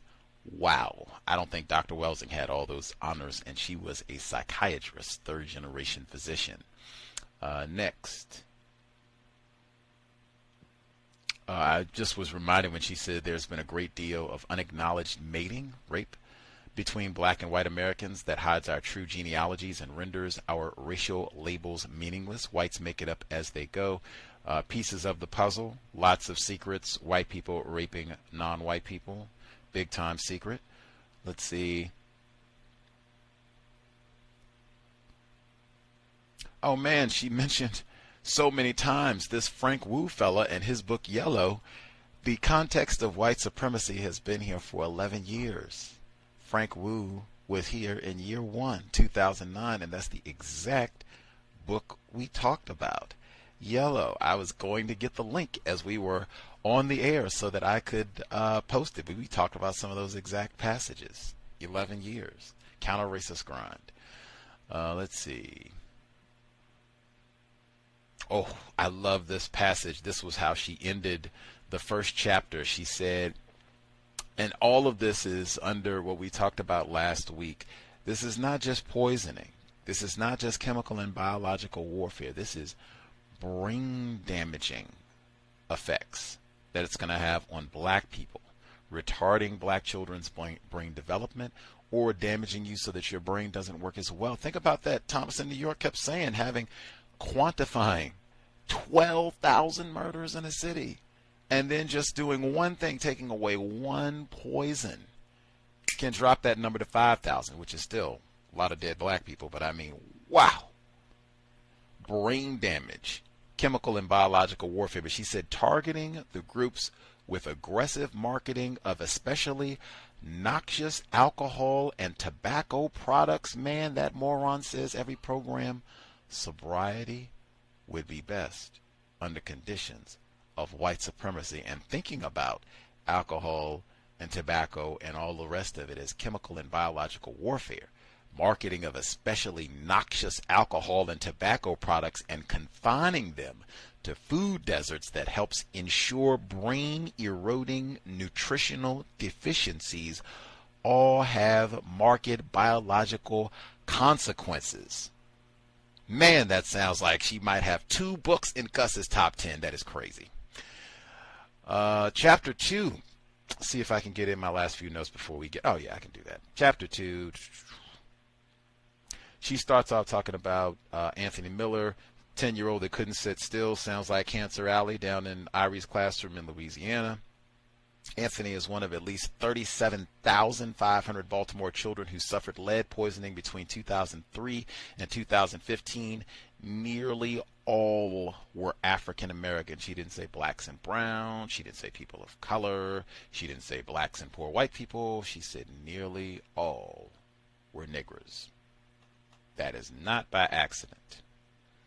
Next, she said Trojan horse. That's the subsection. Said, wow, the subtitle on the day that I start off the program with Pamela Evans Harris. Yeah, I almost had a sound clip of her talking about Mr. Kanazawa's work. Trojan horse, lead pervades Baltimore. I thought this entire section was so important because it covers so many aspects of how white people practice racism routinely. Them knowing that a product is dangerous, and her going back in the history that they knew in the 20s, this is dangerous. This stuff will mess your brain up. We knew even before that. Look at what it did to the Romans. We think it contributed to their downfall, that they already knew this stuff is dangerous. You got to be careful with it. Oh, we'll shovel it off on the niggers, the Erica Grimes. We'll dump it off on them. She says Baltimore slumlords find removing this lead too expensive, and some simply abandon the toxic houses. Cost concerns drove the agenda. I don't think so. It's white supremacy, racism. Even when cost concerns drove the agenda of the KK, every time that was said, I just said, wow. Even that doesn't seem like a coincidence. Like when the Kardashians, I think one of them, they made a joke on social media and said the real KKK. White people are not ignorant about racism. It's just one letter off. It's just one letter off. KKI researchers who did not help parents completely remove children from sources of lead exposure. Instead, they allowed unwitting black children to be exposed to lead in tainted homes, thus using the bodies of these children to evaluate cheaper partial lead abatement techniques of unknown efficacy in the old houses with peeling paint. Although they knew that only full abatement would protect these children, scientists decided to explore cheaper ways of reducing the lead threat. Only if the landlords rented to families with young children. Available records show that the exposed children were all black. Again, not people of color, not blacks and Latinos or blacks and Hispanics, all black. And the financial incentive, that's what I said. I did say, and I said that recently, that it's not about making money. It's how can we make a few nickels while we mistreat a lot of niggers. That is the best possible way. Sometimes we do it for free just because we love to mistreat the nigger. But hey, if we can make a little bit of change and we get to practice white terrorism, best of all worlds. Let's see. Oh, yeah, she says, worse, as his decision noted, the children had been abandoned by the IRB, Institutional Review Board, that was charged with protecting them as research subjects. The IRB was willing to aid researchers in getting around federal regulations designed to protect children used as subjects in non-therapeutic research. An IRB's primary role is to assure the safety of human research subjects, not help researchers avoid safety or health-related requirements. All of that to me is the dedication, the intentionality. We willfully, we deliberately poisoned these niggers, these black children. We knew all of this is incorrect. We know we would not dare do something like this to white people. We don't even do this to poor, dog food addicted white people. We don't even do that to them. This is strictly reserved for niggers. Apparently, we don't even do this to people of color, because she said all of the children were black. So we don't even do this to the Latinas and Mexicans and everybody else that you. This is just the niggers. Not by accidents. All deliberate. Anything else? Yeah, that's why I said this is not news. As early as 1880, scientists realized that lead plumbing was poisonous. Let's see.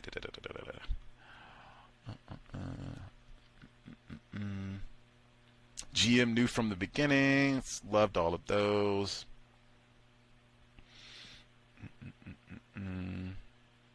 Get that in again. Middle-class blacks are far more likely than middle-class whites to suffer from environmental hazards placed in their communities. I suspect middle-class blacks are far more likely than poor whites to suffer from environmental hazards. The 2014 report, Who's in Danger? A Demographic Analysis of Chemical Disaster Vulnerability Zones, notes that middle-class African-American households with incomes between $50,000 and $60,000 live in neighborhoods that are more polluted than those where very poor white households with incomes below $10,000 live. Yeah, she qualified it. Thank you. Quantified it. Exactly. It's no comparison. That's why I said books that give accurate information. You should not walk away thinking racism and sexism is the same, racism and homophobia is the same, racism and classism, whatever that nonsense is the same, that me and my dirty, dog food addicted, cracked out white brothers and sisters, that we're in the same struggle. That's nonsense. And that is so effective. It happens so frequently. We heard that with Paul Robeson, that came up in the 60s with the hippies, the Occupy Wall Street in 2011. It happened so frequently. It'll probably happen again next year or this 2020 already for the election. Like, we got to get this Trump out. We got to band together. Multiracial solidarity. All of that's nonsense. They poison niggers exclusively. Chemical and biological warfare. We're going to our second segment. Industrial secrets. How do white people conceal information? Industrial secrets. If you have comments, questions that you didn't get to share, make a note. We should have ample time to share once we conclude the second section. Harriet A. Washington, A Terrible Thing to Waste. This is the C.O.W.S audio segment number 2. Industrial secrets. This wasn't always the case with lead poisoning. Lead was widely introduced into American homes for the same reasons the ancient Romans embraced it wholesale. It was useful, and it enhanced the home environment with higher status ornaments and products. Painted walls, for example, replaced wallpaper in mid-century homes because paint was more modern, easier to clean, and therefore more hygienic, as the industry reminded us. As TEL use in gas declined, the lead industry offset its losses by marketing lead pigments. It used powdery lead carbonate, which was mixed into oil-based paint to brighten colors and make the paint more durable and washable. Lead-based paint was used widely in schools, hospitals, and other public buildings.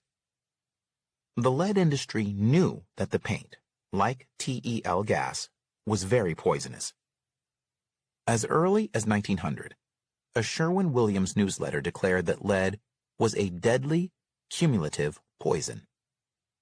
In 1904, Sherwin-Williams's own in-house magazine described lead as poisonous in a large degree, both for workmen and for the inhabitants of a house. By 1912, the company National Lead reported to shareholders that women and children were forbidden from working on its lead products because of the devastating effects, all while the company continued to manufacture lead-based goods for home use, including children's toys.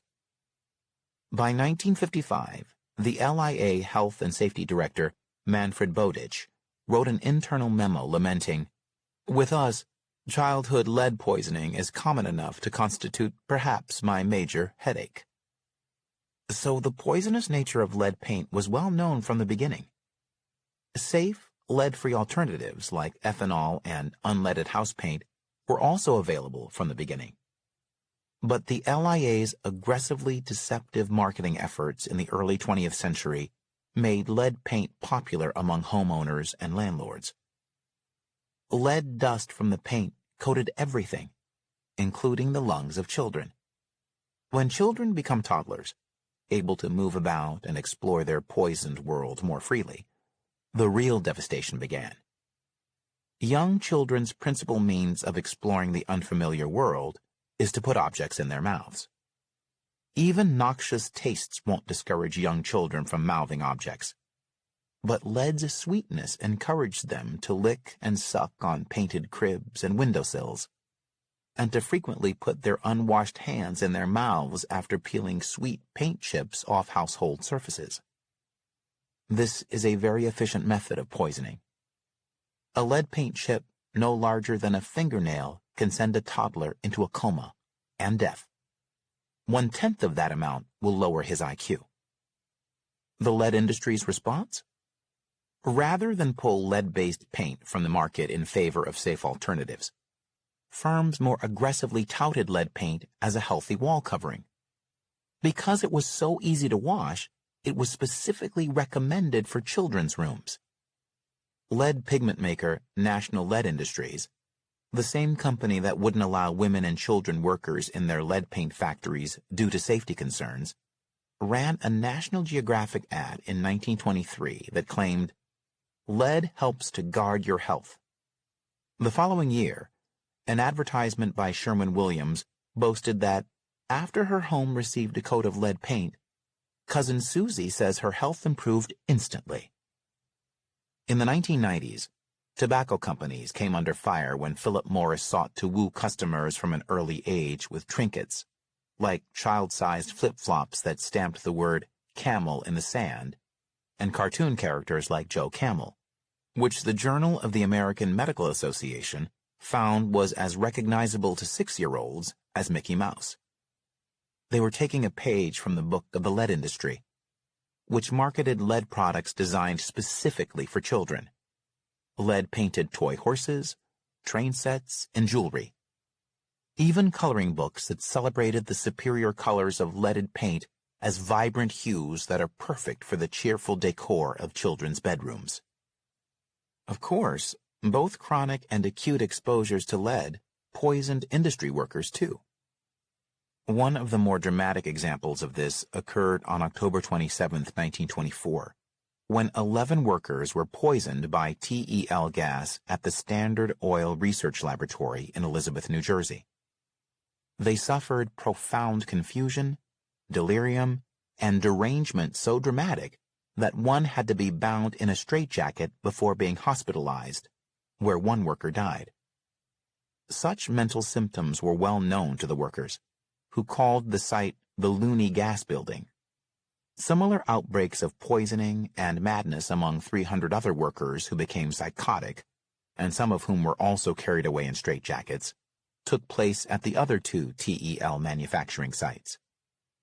Between 3 and 15 workers died there, according to University of Pittsburgh professor Herbert L. Needleman, a preeminent lead poisoning researcher. The Elizabeth, New Jersey disaster spurred the beginning of restrictions on leaded gasoline, whose levels were progressively reduced by laws passed over the decades until 1974, when the Environmental Protection Agency required oil companies to stop putting lead in gasoline. In 1978, lead paint was banned in new home construction, although nothing barred its use in older and existing housing. Eliminating lead from gas resulted in quantifiable and dramatic health gains. The amount of lead in Americans' blood fell by 4/5 between 1975 and 1991. Fewer children fell into coma and death from lead inhalation, and as Kevin Drum of Mother Jones points out, the nation's IQs even rose in the aftermath of lead's banishment from gas. Public health advocates campaigned to eradicate lead from paint, too. But the lead industry fought to retain its lucrative market with tactics similar to those that had allowed it to retain lead plumbing in the face of frank poisoning. The LIA successfully lobbied key lawmakers and public health officials, including scientists, to look the other way. Its viability was at stake, especially because some of its members, like the National Lead Company and Eagle Pitcher, formerly Eagle White Lead, manufactured both lead paint and lead pipes. Richard Rabin, M.D., recalls, in 1933, the Massachusetts Department of Labor planned to prohibit the use of lead paint inside homes, due to the danger to young children.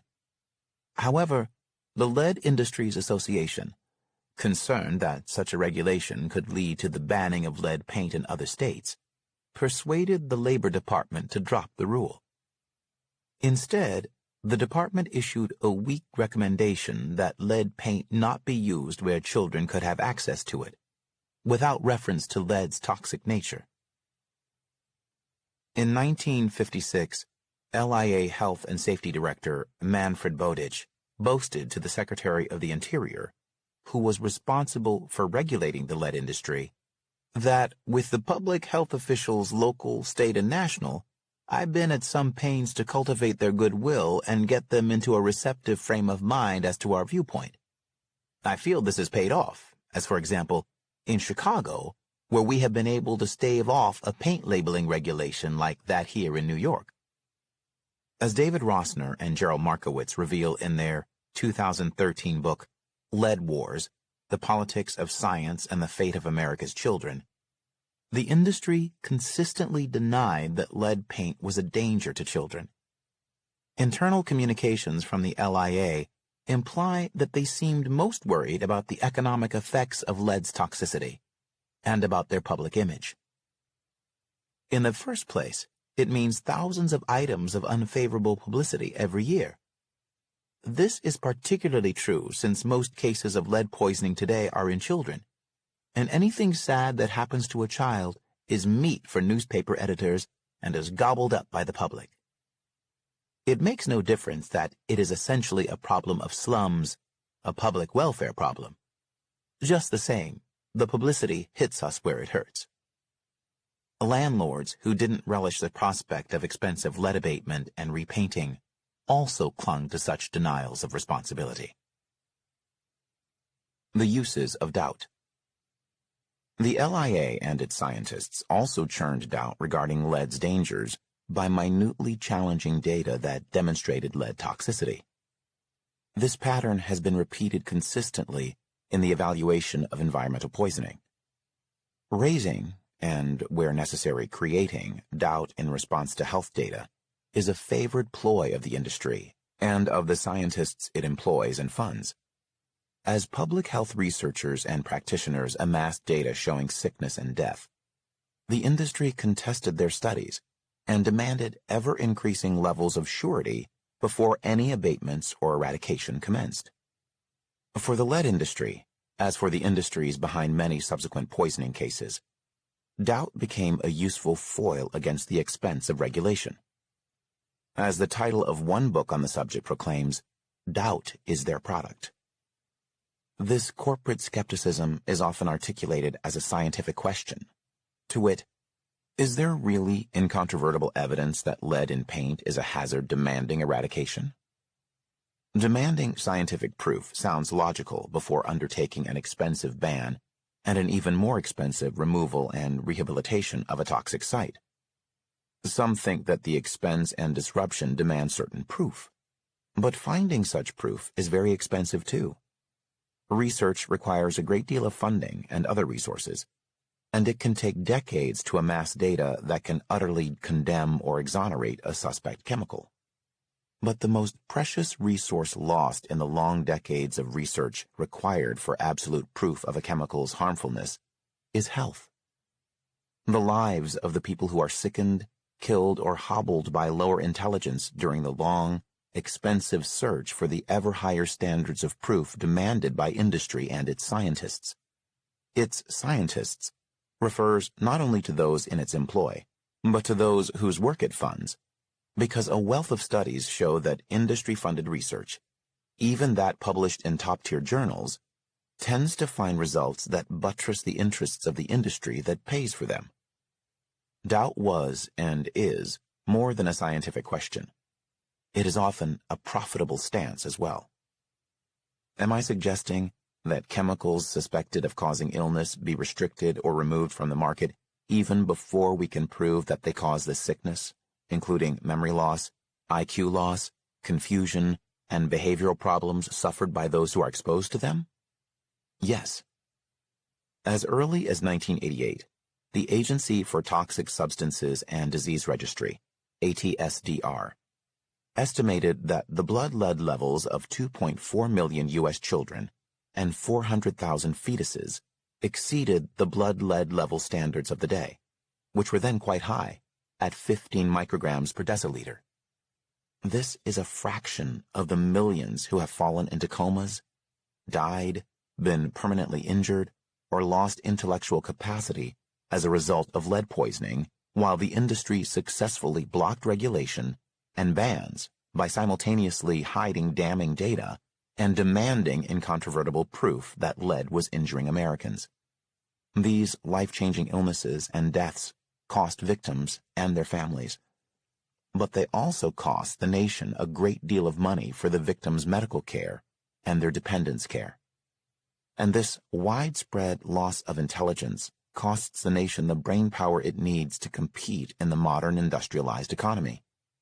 Even an average IQ loss of 5 points has been shown to shrink the pool of gifted U.S. children and to swell the ranks of the mentally incapacitated. Unless we want to repeat the scenario with pesticides, PCBs, mercury, phthalates, and other contemporary toxic exposures, we must react much more quickly with legislative bans and protection for people on the front lines of environmental poisoning.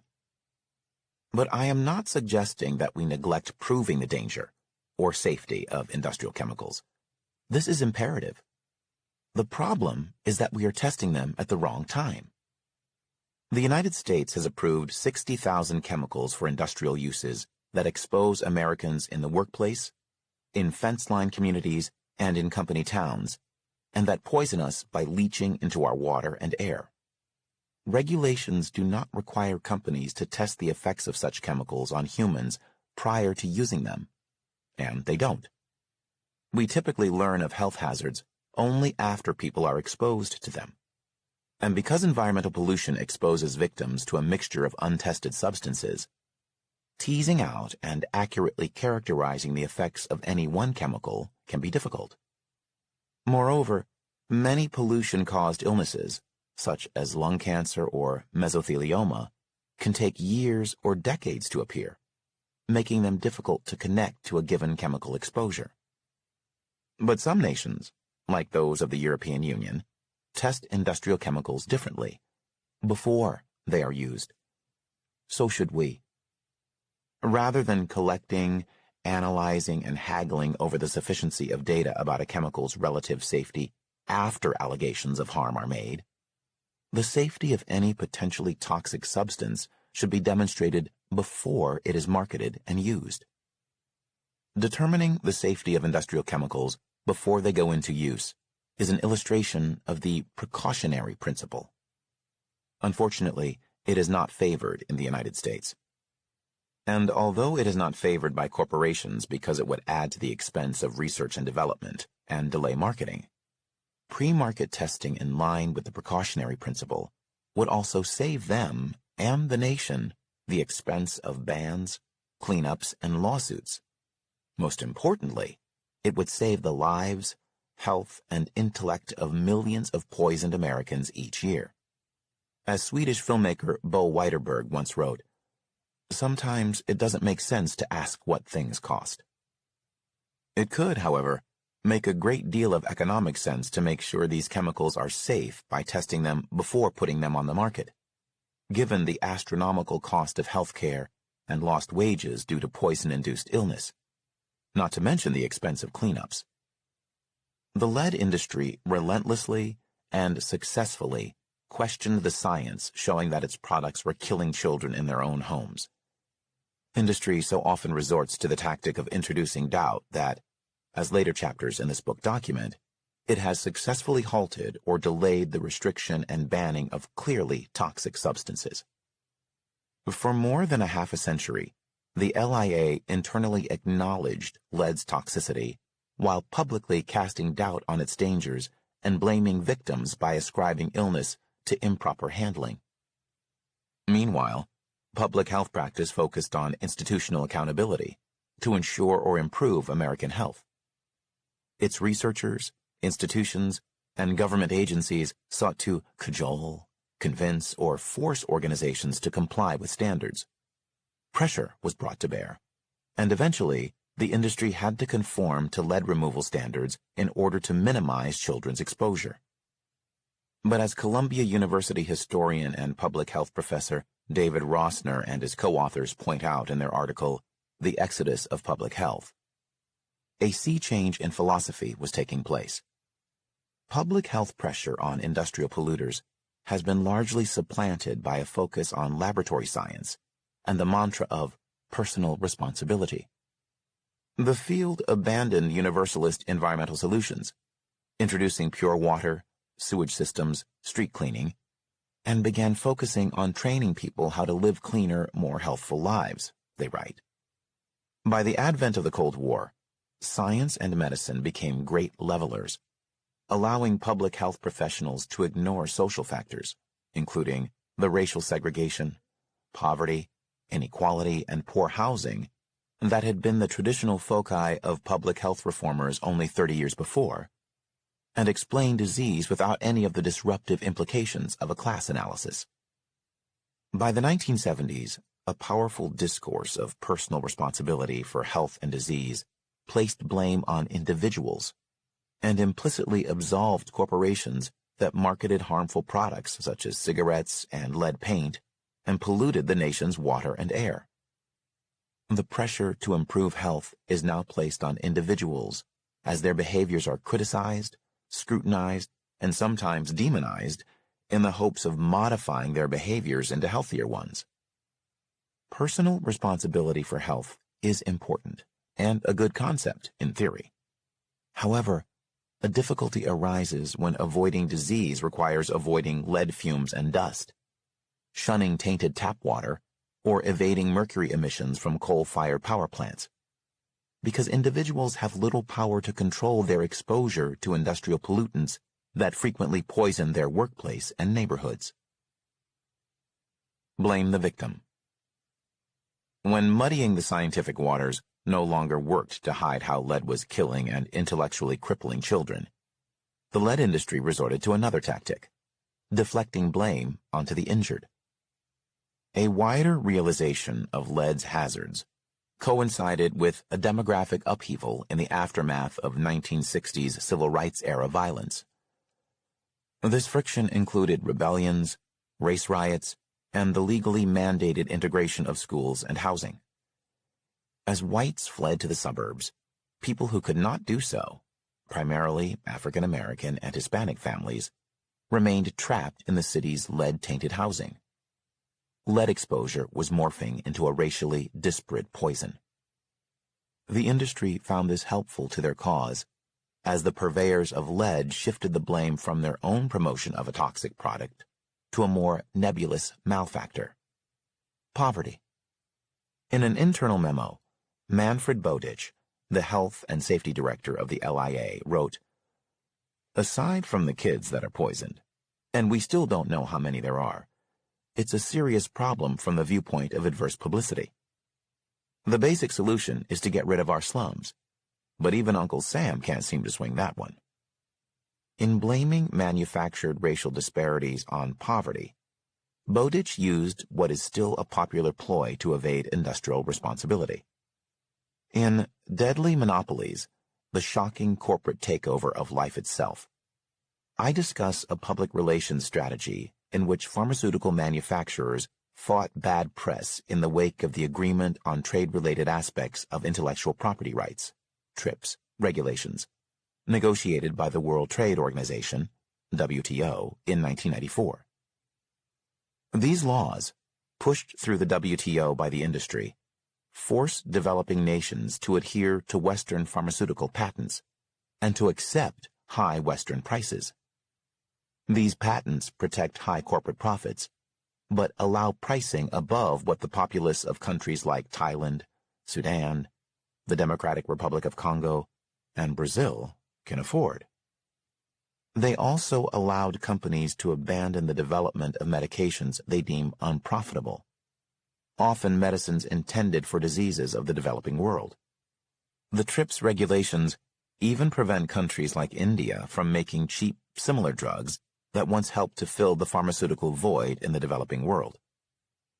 But pharmaceutical company spokespersons and their scientists insisted that poverty, not patents, were separating people in the tropics from the medications they need, often in articles that used quite similar wording and were based on deeply flawed studies. Similarly, when the LIA suggested that the nation could only eliminate lead poisoning if it managed to get rid of our slums, they were washing their hands of responsibility, as if leaded gas, lead paint, and lead-coated toys had spontaneously generated within slums, rather than having been aggressively placed there via the industry's vigorous promotion and political lobbying. As the LIA statement shifted the blame onto poverty, for which it couldn't be blamed, it portrayed lead poisoning as just another pathology of Black Americans, and therefore of little concern to most Americans. In addition, the LIA narrative argued that regulating lead was futile. As the industry knew, no one saw getting rid of slums as a feasible solution. Even Uncle Sam can't seem to swing that one. But more than poverty trapped Black and Hispanic families in lead-poisoned homes. Limited educational and career opportunities drove that poverty, and slums were the product of racial segregation. The law had once encoded segregation, but even after separate but equal housing legislation was revoked, racial and economic bias maintained housing segregation.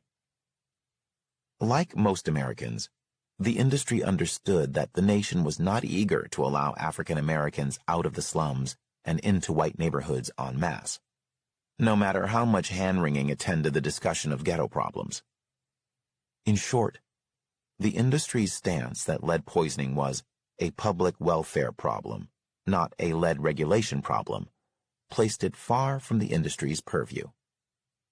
But the LIA's disclaimers revealed even more: a fresh blame-the-victim tactic.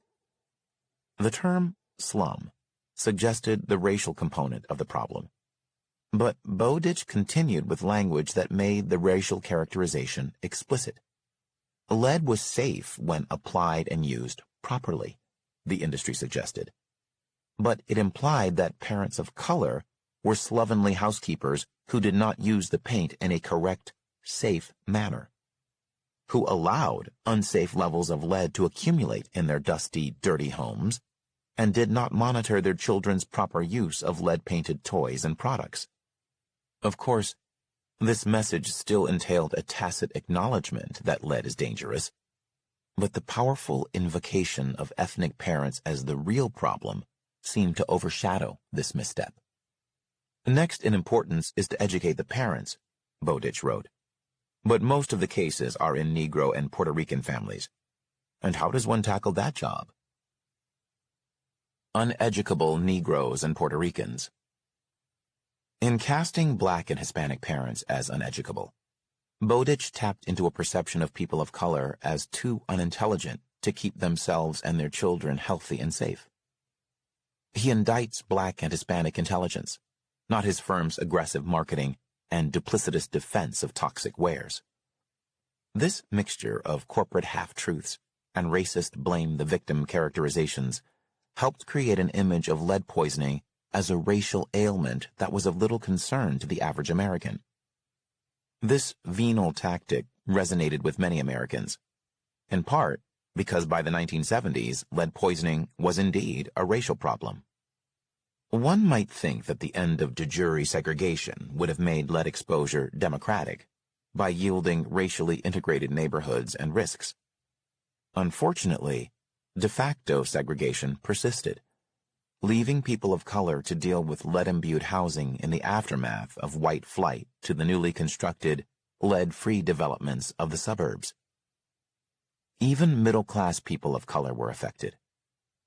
Redlining, credit inequities, educational and employment discrimination, and lower wages ensured that most marginalized minority group members could not penetrate the pristine, pollution-free suburbs. But neither could African American doctors, lawyers, and corporate executives of color. They were barred by race, not income, from suburban homes, not only in southern states, but throughout the country. In upstate Rochester, New York, for example, Eastman Kodak chemist and executive Dr. Walter E. Cooper documented for the local newspaper his long odyssey to buy a home in the city's completely white suburbs. The LIA denied that lead's harms were as dire as public health researchers had painted them, and they successfully resisted the passage of legislation to limit lead exposure. This is because, as Lead Wars describes, the LIA was allowed to set its own limits for lead exposure. It misleadingly labeled these standards, as if they had been imposed by public health or legislative agencies intent on protecting children's bodies and brains. In fact, they were created and adopted by an industry intent on minimizing its losses. And these standards reflected the interests of the industry, not of children's health. In the absence of legislation mandating lead containment or removal, landlords resisted paying for lead abatement, and some municipalities did not make them do so. Even in cities like Baltimore, where laws prohibited the renting of tainted homes, some landlords rented the homes anyway, or found it cheaper to abandon the properties, lead and all, as the city looked the other way and declined to prosecute them. Even today, tainted houses in Baltimore and other cities are sometimes fobbed off on unsuspecting families who buy the homes at reasonable prices, unaware that they harbor lead. The new owners must then bear the costs of cleanup, abatement, and possible lead poisoning of their family. Lead's effects on the body. Between 1999 and 2004, U.S. African-American children were 1.6 times more likely than white children to test positive for lead. Among the poisoned, black children were 3 times more likely to harbor extremely high lead levels of 10 micrograms per deciliter or higher, the level of lead poisoning that entails the most damaging health ills. And lead is cumulative, building up in the poisoned person over time. Lead poisoning affects adults, who commonly suffer stomach, kidney, brain, and nervous system injury, as well as high blood pressure and behavioral problems. But children exposed to lead face worse consequences at the same doses. Lead harms nearly every bodily organ and can slow the child's growth. It can also cause hearing loss, headaches, weakness, muscle problems, memory loss, and trouble learning and thinking clearly. Angry, moody, or hyperactive behavior and other personality changes are common. African American children's greater lead exposure serves to depress their average IQ. In the 1980s, 35% of African American children who lived in cities had high blood levels of 10 micrograms per deciliter or higher, but only 5% of white children did. During this period, when average U.S. children's blood lead levels hovered between 12 and 17 micrograms per deciliter, those suffering lead poisoning severe enough for admission to the hospital where I once worked often presented with acute poisoning. A fight to save the child's life ensued, and coma and dramatic symptoms were common enough that doctors, out of necessity, were usually focused on keeping the child alive, not saving her intellect. As I detail at length in Chapter 4, newborns and very young children suffer lead exposure even from food and water. But exposure escalates in toddlerhood, when a child is able to move about on his own, touching lead chips and mouthing hands and objects contaminated with lead dust. Children who swallow lead absorb half of it. Their gastrointestinal systems are larger relative to their body size than those of adults. As a result, they absorb 500 times more lead per exposure than adults. To understand how lead harms the brains of children, one must first understand that their developing brains feature an exquisite sensitivity that magnifies the effects of very small exposures that would not harm an adult or even an older child. Many poisons, including lead, injure children in ways that vary according to their stage of development. For now, it's just important to note that as cells of the fetal brain develop, these neurons not only grow, but also blossom into a preordained complexity guided by an intricate, precise choreography. The choreographers are neurotransmitters, including endocrine hormones, which closely control when each cell will undergo differentiation and migrate to an exact locus within the brain.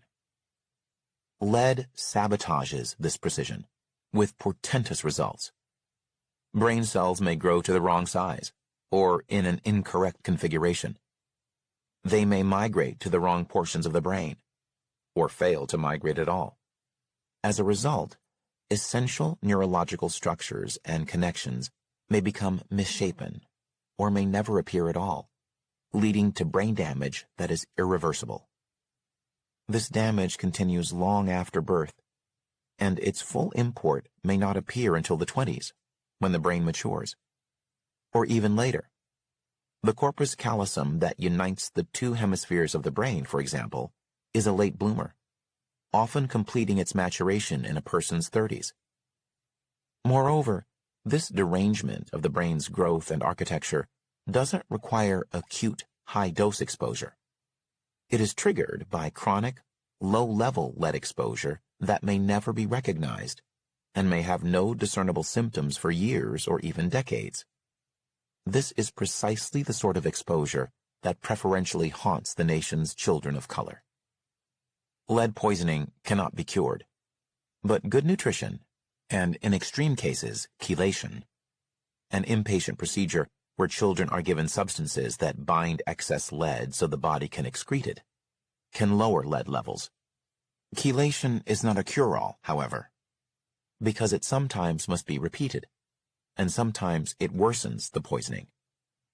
The damage is not confined to disorganization and malformation of the brain. Early exposure to lead also produces epigenetic changes that can reprogram genes, changing their expression in a manner that further heightens the risks of disability and a variety of disorders ranging from heart disease to colorectal cancer, triggered by lead-induced DNA damage. The result may not become apparent until stress on the immune system later in adult life triggers failure. And since such reprogrammed genes can be passed from generation to generation, this harms not only the poisoned child, but also his own children, an example of the complex interplay between genetics and environmental exposures. When this genetic transmission causes brain damage leading to lowered faculties, it occurs as a result not of innate inferiority, but of a chemical insult.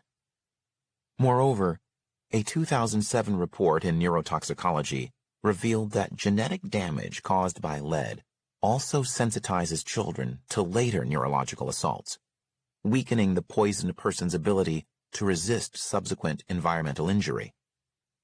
Unfortunately, the mind-destroying consequences of low-level lead exposure went unrecognized for many decades.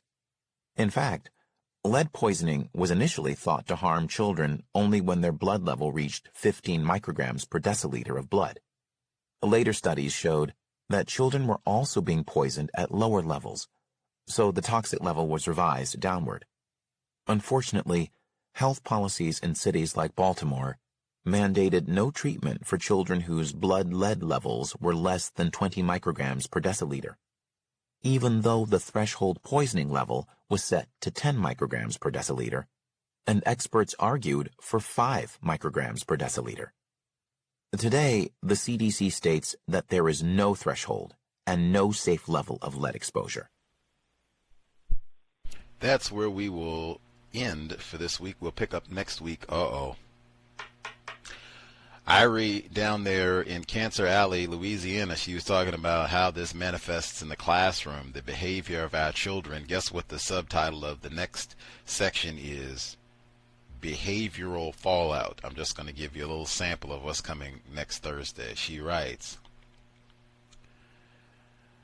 the highest lead levels were found among boys who engaged in more bullying, shoplifting, and vandalism. Except for those boys with the lowest levels of lead in their blood, their behavior had worsened as they aged. She kept saying that cumulative effect, meaning it's not just something that, oh, you feel bad today, like it's going to worsen over time, and after repeated exposure, it intensifies the damage that it does to you. Chemical and biological warfare. The number again is 605-313-5785. 5164, the code 564943#. Press *61 if you would like to participate. If you didn't get to speak at all after the first section, you should get your hand up right now. Please do not wait until the very last minute if you have a question, thought you would like to share, and you haven't been able to speak at all. All the folks who dialed in with a hand up, retired firefighter, Henry in Chicago, Irie, Ivy, Thomas, and everybody with a hand up should be with us. I'll keep an eye out. If you have not spoken yet, do not hang out and wait till the last few seconds. Do you all have comments? Proceed.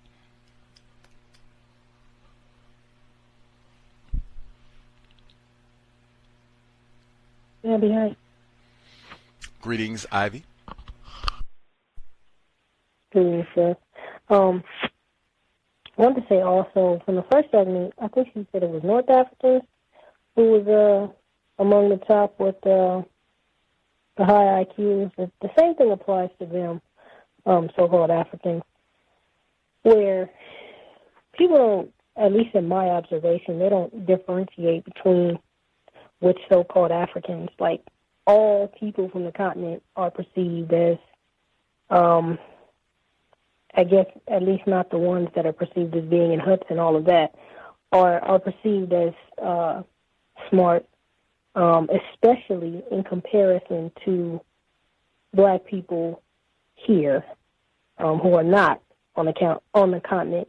So just like I was saying with Filipinos in terms of how they are perceived. And another thing too is that they have quite a bit of resources as well. And again, this is from living with and around them.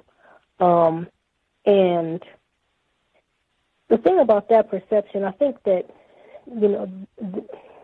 white people put that out there because they do better than them on tests and things of that nature. So it's like, oh, they want to kind of exaggerate things that, I guess they may be embarrassed by the fact that they're not, at the top in terms of intelligence on tests and in school and all of that. So it's like, oh, well, if they're doing better than us, then they just must be the most brilliant people on the planet. Perhaps you're not, just applying yourself and you're being lazy just like you do at work and give all the work to black people. Or perhaps all these numbers are lies in the first place. And you're just putting it out there to try to make it seem like they're doing better than they are and to try to create conflict between other non-white people and to, confuse Filipinos and Asians about, their own victimization. The other thing that I wanted to say is that, she made a lot of statements about, black and brown. We've talked a lot about that to where it's just no comparison that, black people are we're just treated the worst. And as far as white people being scientific terrorists, man, I was listening to what Ms. Washington was saying about how just poisoning and just illnesses, period, how they affect children so much worse than adults. It's like white people are so aware of this, and I think that's part of why black children start out progressing and developing better than and ahead of white children, but then that changes over time because, like you once said, that it starts out that way and then white people go to work.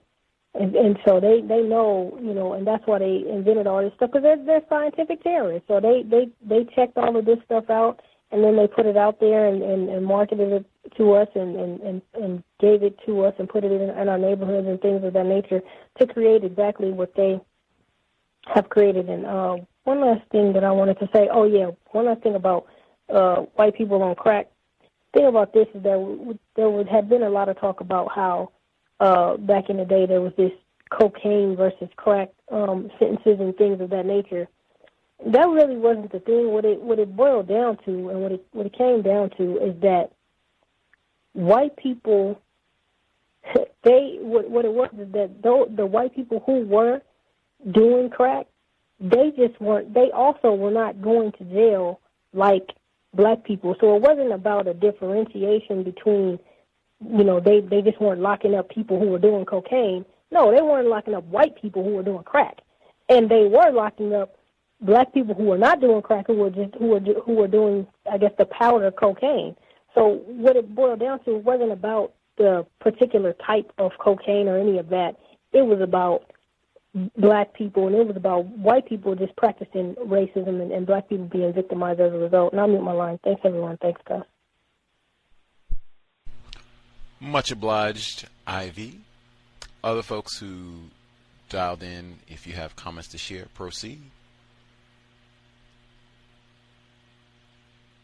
The talk I hear about Baltimore, it reminds me of Freddie Gray, the brother who was had his vertebrae broke by the police, who pulled him over on a bicycle and slammed him in the back of the car. But we came to find out in subsequent shows after that that he had lead poison, and he was diagnosed with a learning disability because of that. He got it at a young age, and his mother even won a quite hefty amount of money, not a hefty amount, but much more than what she actually took home, because she went to one of those J.G. Wentworth type of, if you're older, money, you could take a lump sum now, because they, of course, they spread the payments out over, relative years, as opposed to just giving them all the money at once. So, but either way, we come to find out that was a big problem in Baltimore, and was not repaired. And it's hard to say, but I guess right now you're seeing that it's still not repaired. Also, with I think what he calls them, it's not empowerment. It might be enterprise zones that Trump push forth, that you could put your tax, into these funds that are reinvigorating black areas, quote unquote gentrifying black areas, and it's like a $2 trillion fund. It's the enterprise zones. If it's not enterprise, it's empowerment zones. However, she kind of alluded to in the reading that people are purchasing homes in Baltimore that, they're not able to pay to have the old stuff, stripped down and taken out. So, they might keep the paint in certain parts of the house that are still contaminated. And, so it just shows Baltimore, I think you would call that a chocolate city, delectable city. There was one more point I wanted to make. It was on the tip of my brain. If this comes back to me, if it comes back to me, I'll come back in. What was it? All right, that's it. Much obliged, Thomas in New York. Brain damage. They do got that lead poisoning in New Jersey as well. Freddie Gray is in this book. We are only in chapter 2. As I keep saying, we haven't got very far. Freddie Gray, in fact, is in chapter 2. We just didn't get far enough in this chapter this week. More to come. Other folks that we have not heard from, proceed.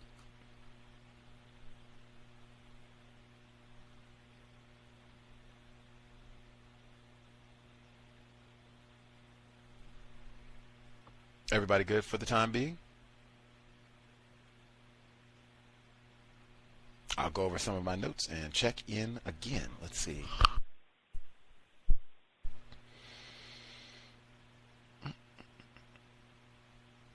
Okay, from the second portion of the reading.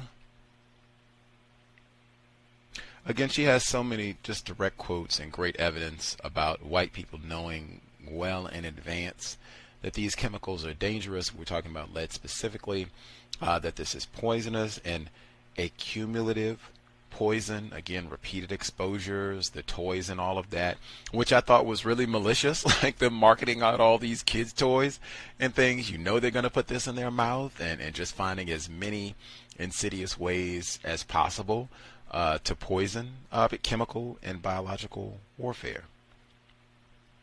Let's see.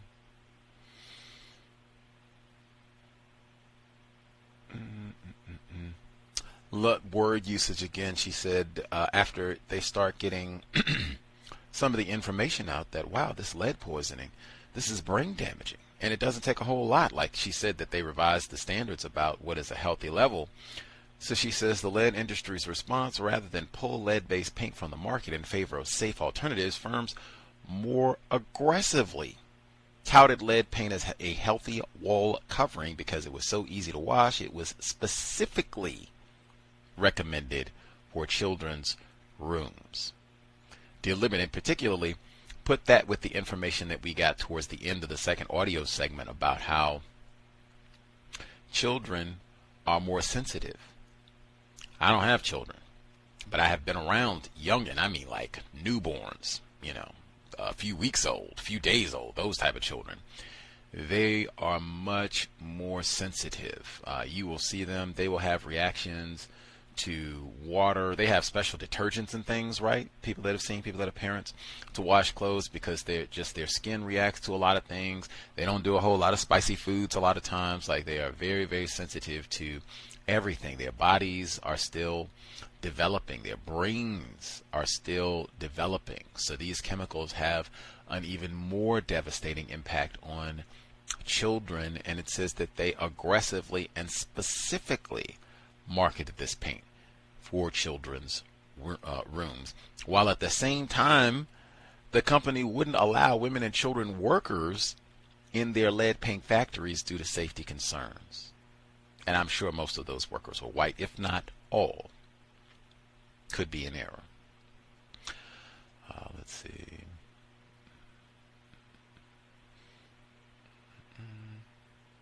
Yeah, the toys, train sets, thought that was great. And her contrasting that to the cigarette tobacco industry. That's just another component of chemical and biological warfare, and dumping all of the cigarettes and the menthol cigarettes specifically into areas where black people are warehoused, allowed to live.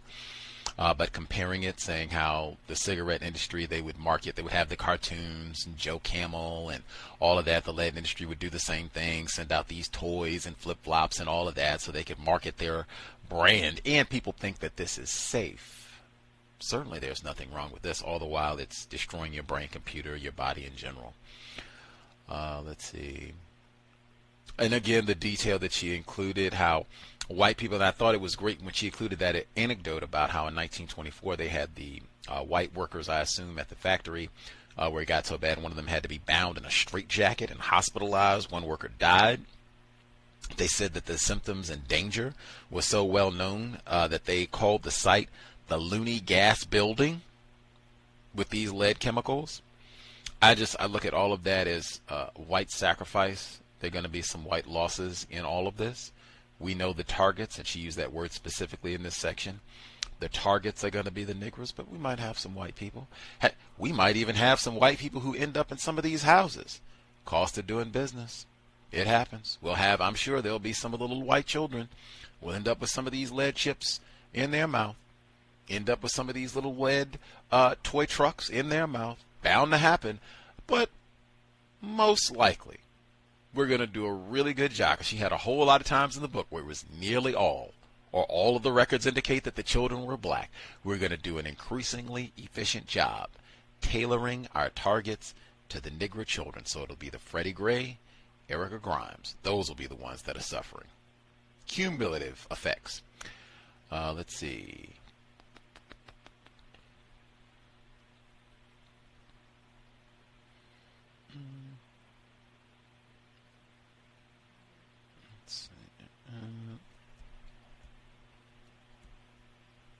All the victim blaming, we got so much of that. We hear so many of the same tactics used in the system of white supremacy.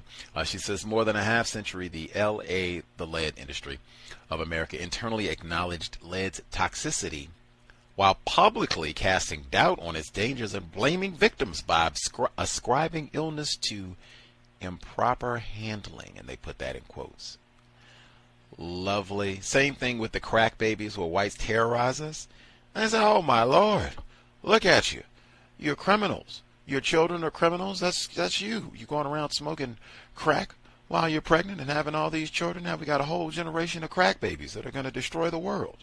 They just find different ways of blame. Oh my goodness, we got you in this great house. It's easy to clean the walls, and you live like a pig. You slobs. You don't even dust and clean up. That's why we got problems with the lead paint. You're just too ignorant to monitor your children. They find all these different ways to come back and blame black people when they know.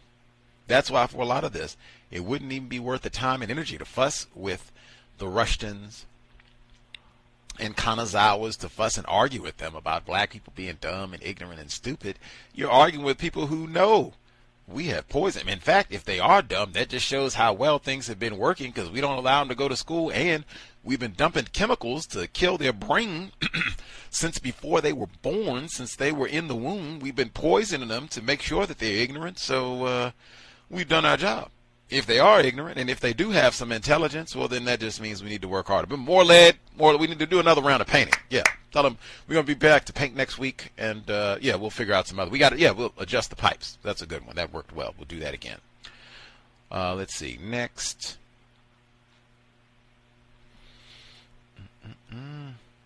Personal responsibility. That's one of the greatest phrases used to criticize black people. Muddying the scientific water. She used that metaphor again in the book. Again, I would encourage folks resist using those metaphors. And in my view, it's more powerful to just say directly, it's not muddying the waters, white people lying. It seems like it's so difficult for people to just be direct. I mean, you can say being deceptive, duplicitous. It's lots of ways. Deceitful. It's lots of ways that it could be said. But I mean, I think all of that is better than muddying the waters, because that is pussyfooting. That's not if these folks, and I mean particularly if you got all this evidence, make it plain. They're lying. You don't have to call them liars, but they're lying. Let's see.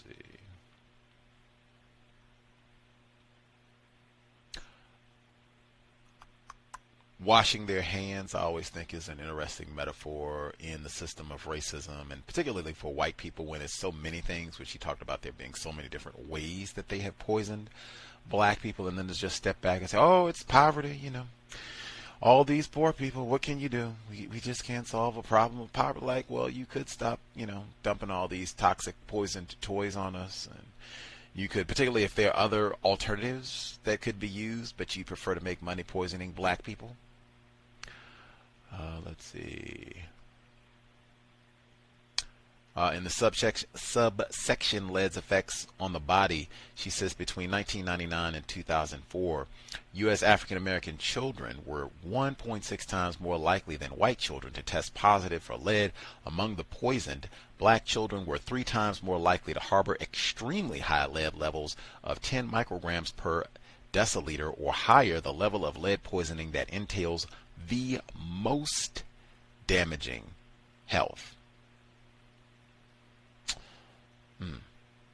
We always get the most of the worst things, not by accident. Let's see. She said that some of the effects of being poisoned deliberately by lead could be offset by good nutrition, not cured, but mitigated, offset by good nutrition.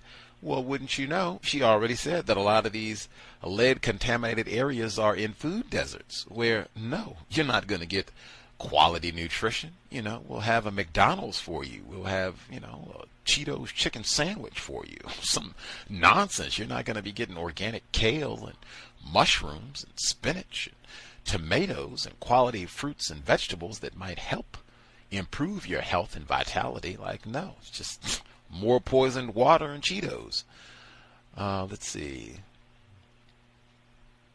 Oh, I thought this was so important. She said the damage is not confined to disorganization and malformation of the brain. Early exposure to lead also produces epigenetic changes that can reprogram genes, changing their expression in a manner that further heightens the risks of disability and a variety of disorders ranging from heart disease to cholesterol. Have to look at that one again.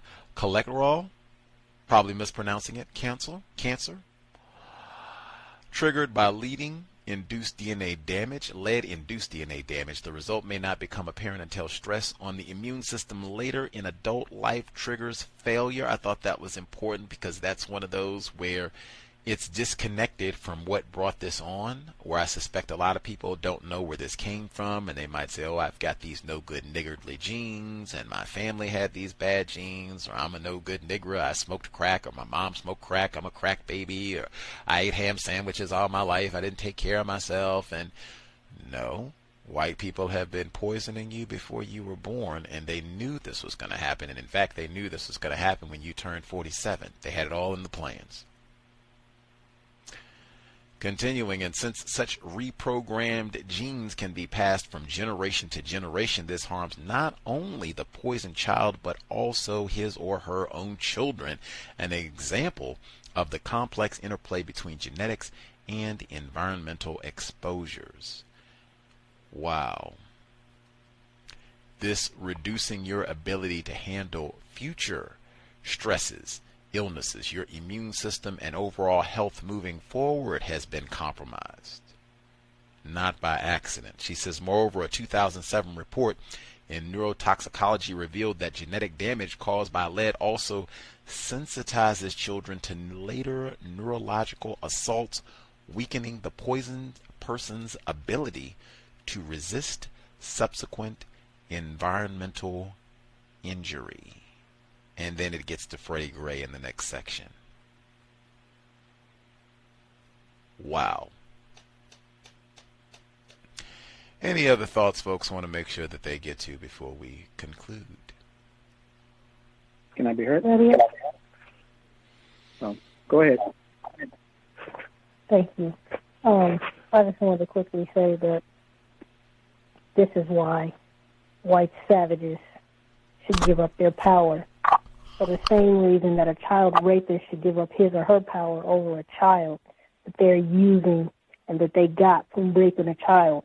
Because all this stuff that these white savages are doing, you should not do. You should not be killing everybody. And that's the reason that you should give up your power, because it's savage and it's incorrect and it should not be done. And I'll mute my line. Much obliged, Ivy. Henry in Chicago. All of the things that you were saying in regards to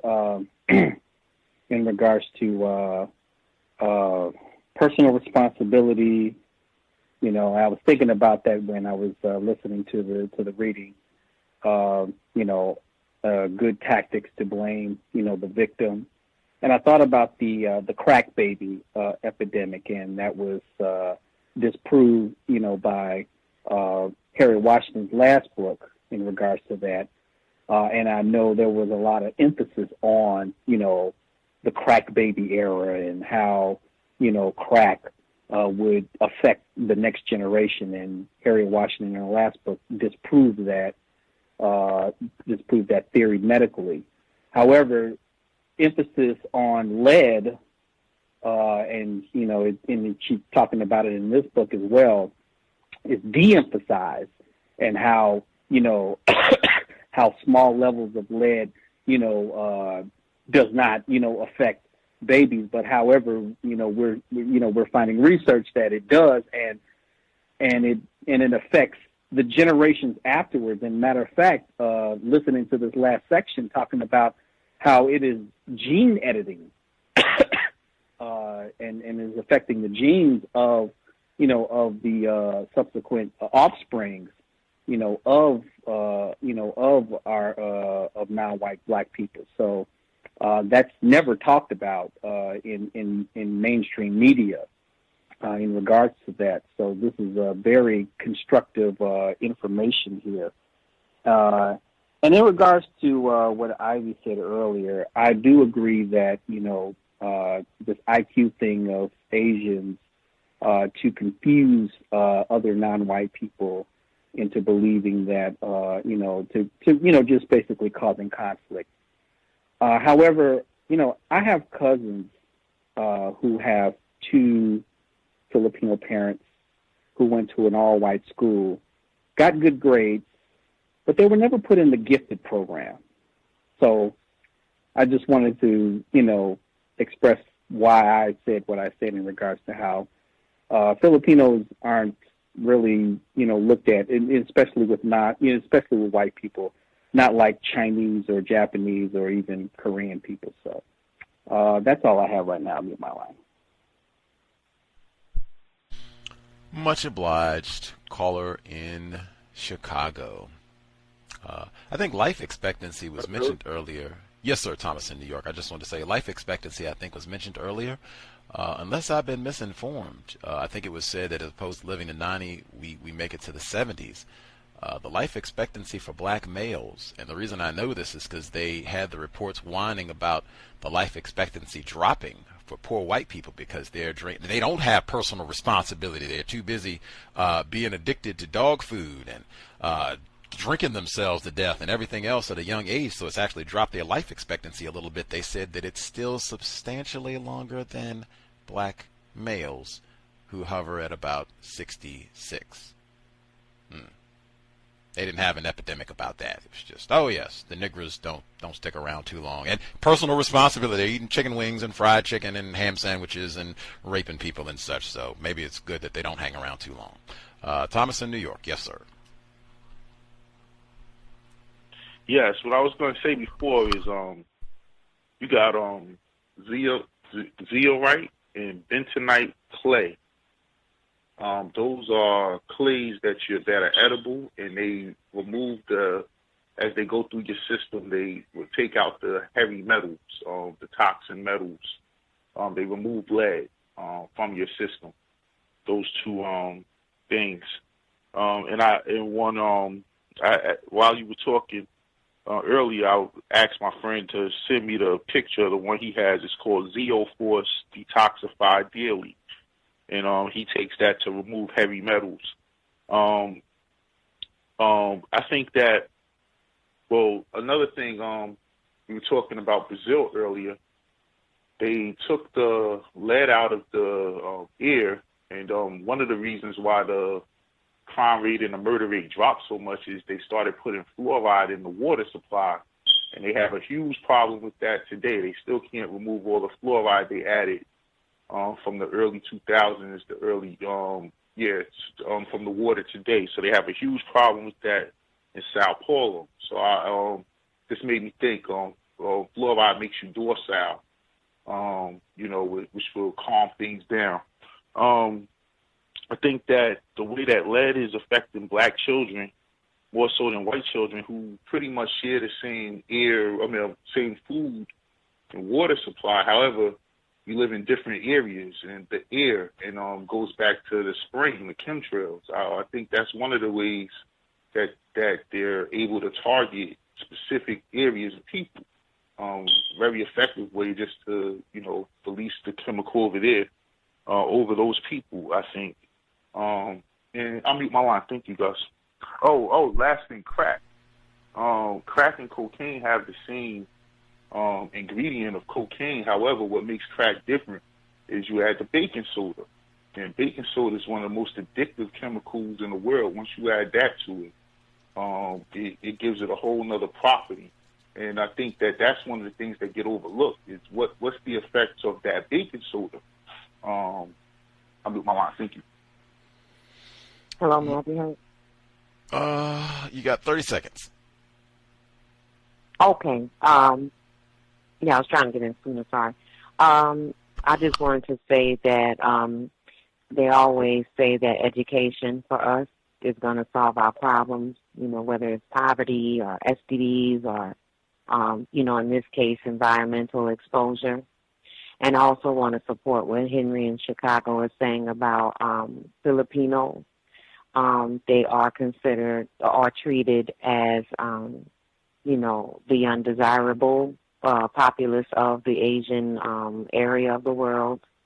And they do, they call Vietnamese people gook still. I saw the young man at that school when the white boy whispered in his ear, and he came up to me and said, he said, hello, pumpkin spice. He's Filipino. He's either Filipino or Vietnamese, pardon me, but one or the other. So he's not incorrect. And that's it. But it's laughable about that education thing. We're some of the most educated people in the world. So that's not the problem. Much obliged. I checked a study. I'll have to go back and look again to find the report, because I believe it was NPR. It was a major study because they included it saying that white women's had dropped a little bit, white people in general, but it was still better than black males. They have a report here. This is just for New York City. So, oh, wait a minute. This is for black males. It says that in 1980, the life expectancy was 65. In fact, you'd have a better chance of living to 65 if you were in Bangladesh. And they said now it's up to 76.2. I will double check the NPR statistic because I'm very sure it was in the 60s. It was not anything close to 75, 73, 72. It was rather jarring. And it wasn't that this was like Trump election season. So I'll go back and double check. Those statistics are wacky. Either way, they still said it's still way behind the rest of, the folks. But we'll double check. Anywho, we'll be here tomorrow. Workplace racism, 8 p.m. Eastern, 5 p.m. Pacific. We will go over. They had a major report about McDonald's purging, and that was what caught my attention. They had the report about McDonald's last week, but it was even more detailed this time around, and they used the word purge. That McDonald's conducted a purge of black executives, and they quantified it. They had numbers. This is what it was before. This is what it is now, and it was rather puny. That'll be tomorrow, Workplace Racism, and we got an update to our code on pregnancy in the workplace. Anywho, much obliged to folks' participation. Hope the book is worthy of your time and energy. Man, after she described in this book cigarettes, noxious alcohol, that's what she called it, being a part of the brain damaging that's happening to black people, sobriety would be best under conditions of chemical and biological warfare.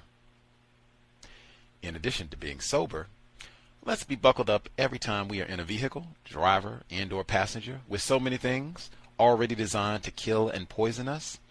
Taking our health seriously should be something that we think about and strive for all the time.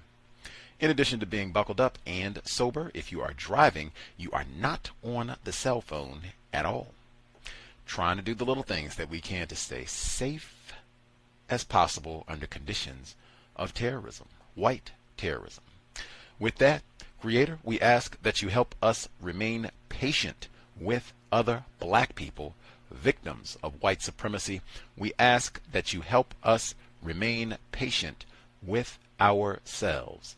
Remind us to demonstrate the highest levels of black self-respect at all times, in all places, each and every time we are in contact with another black person.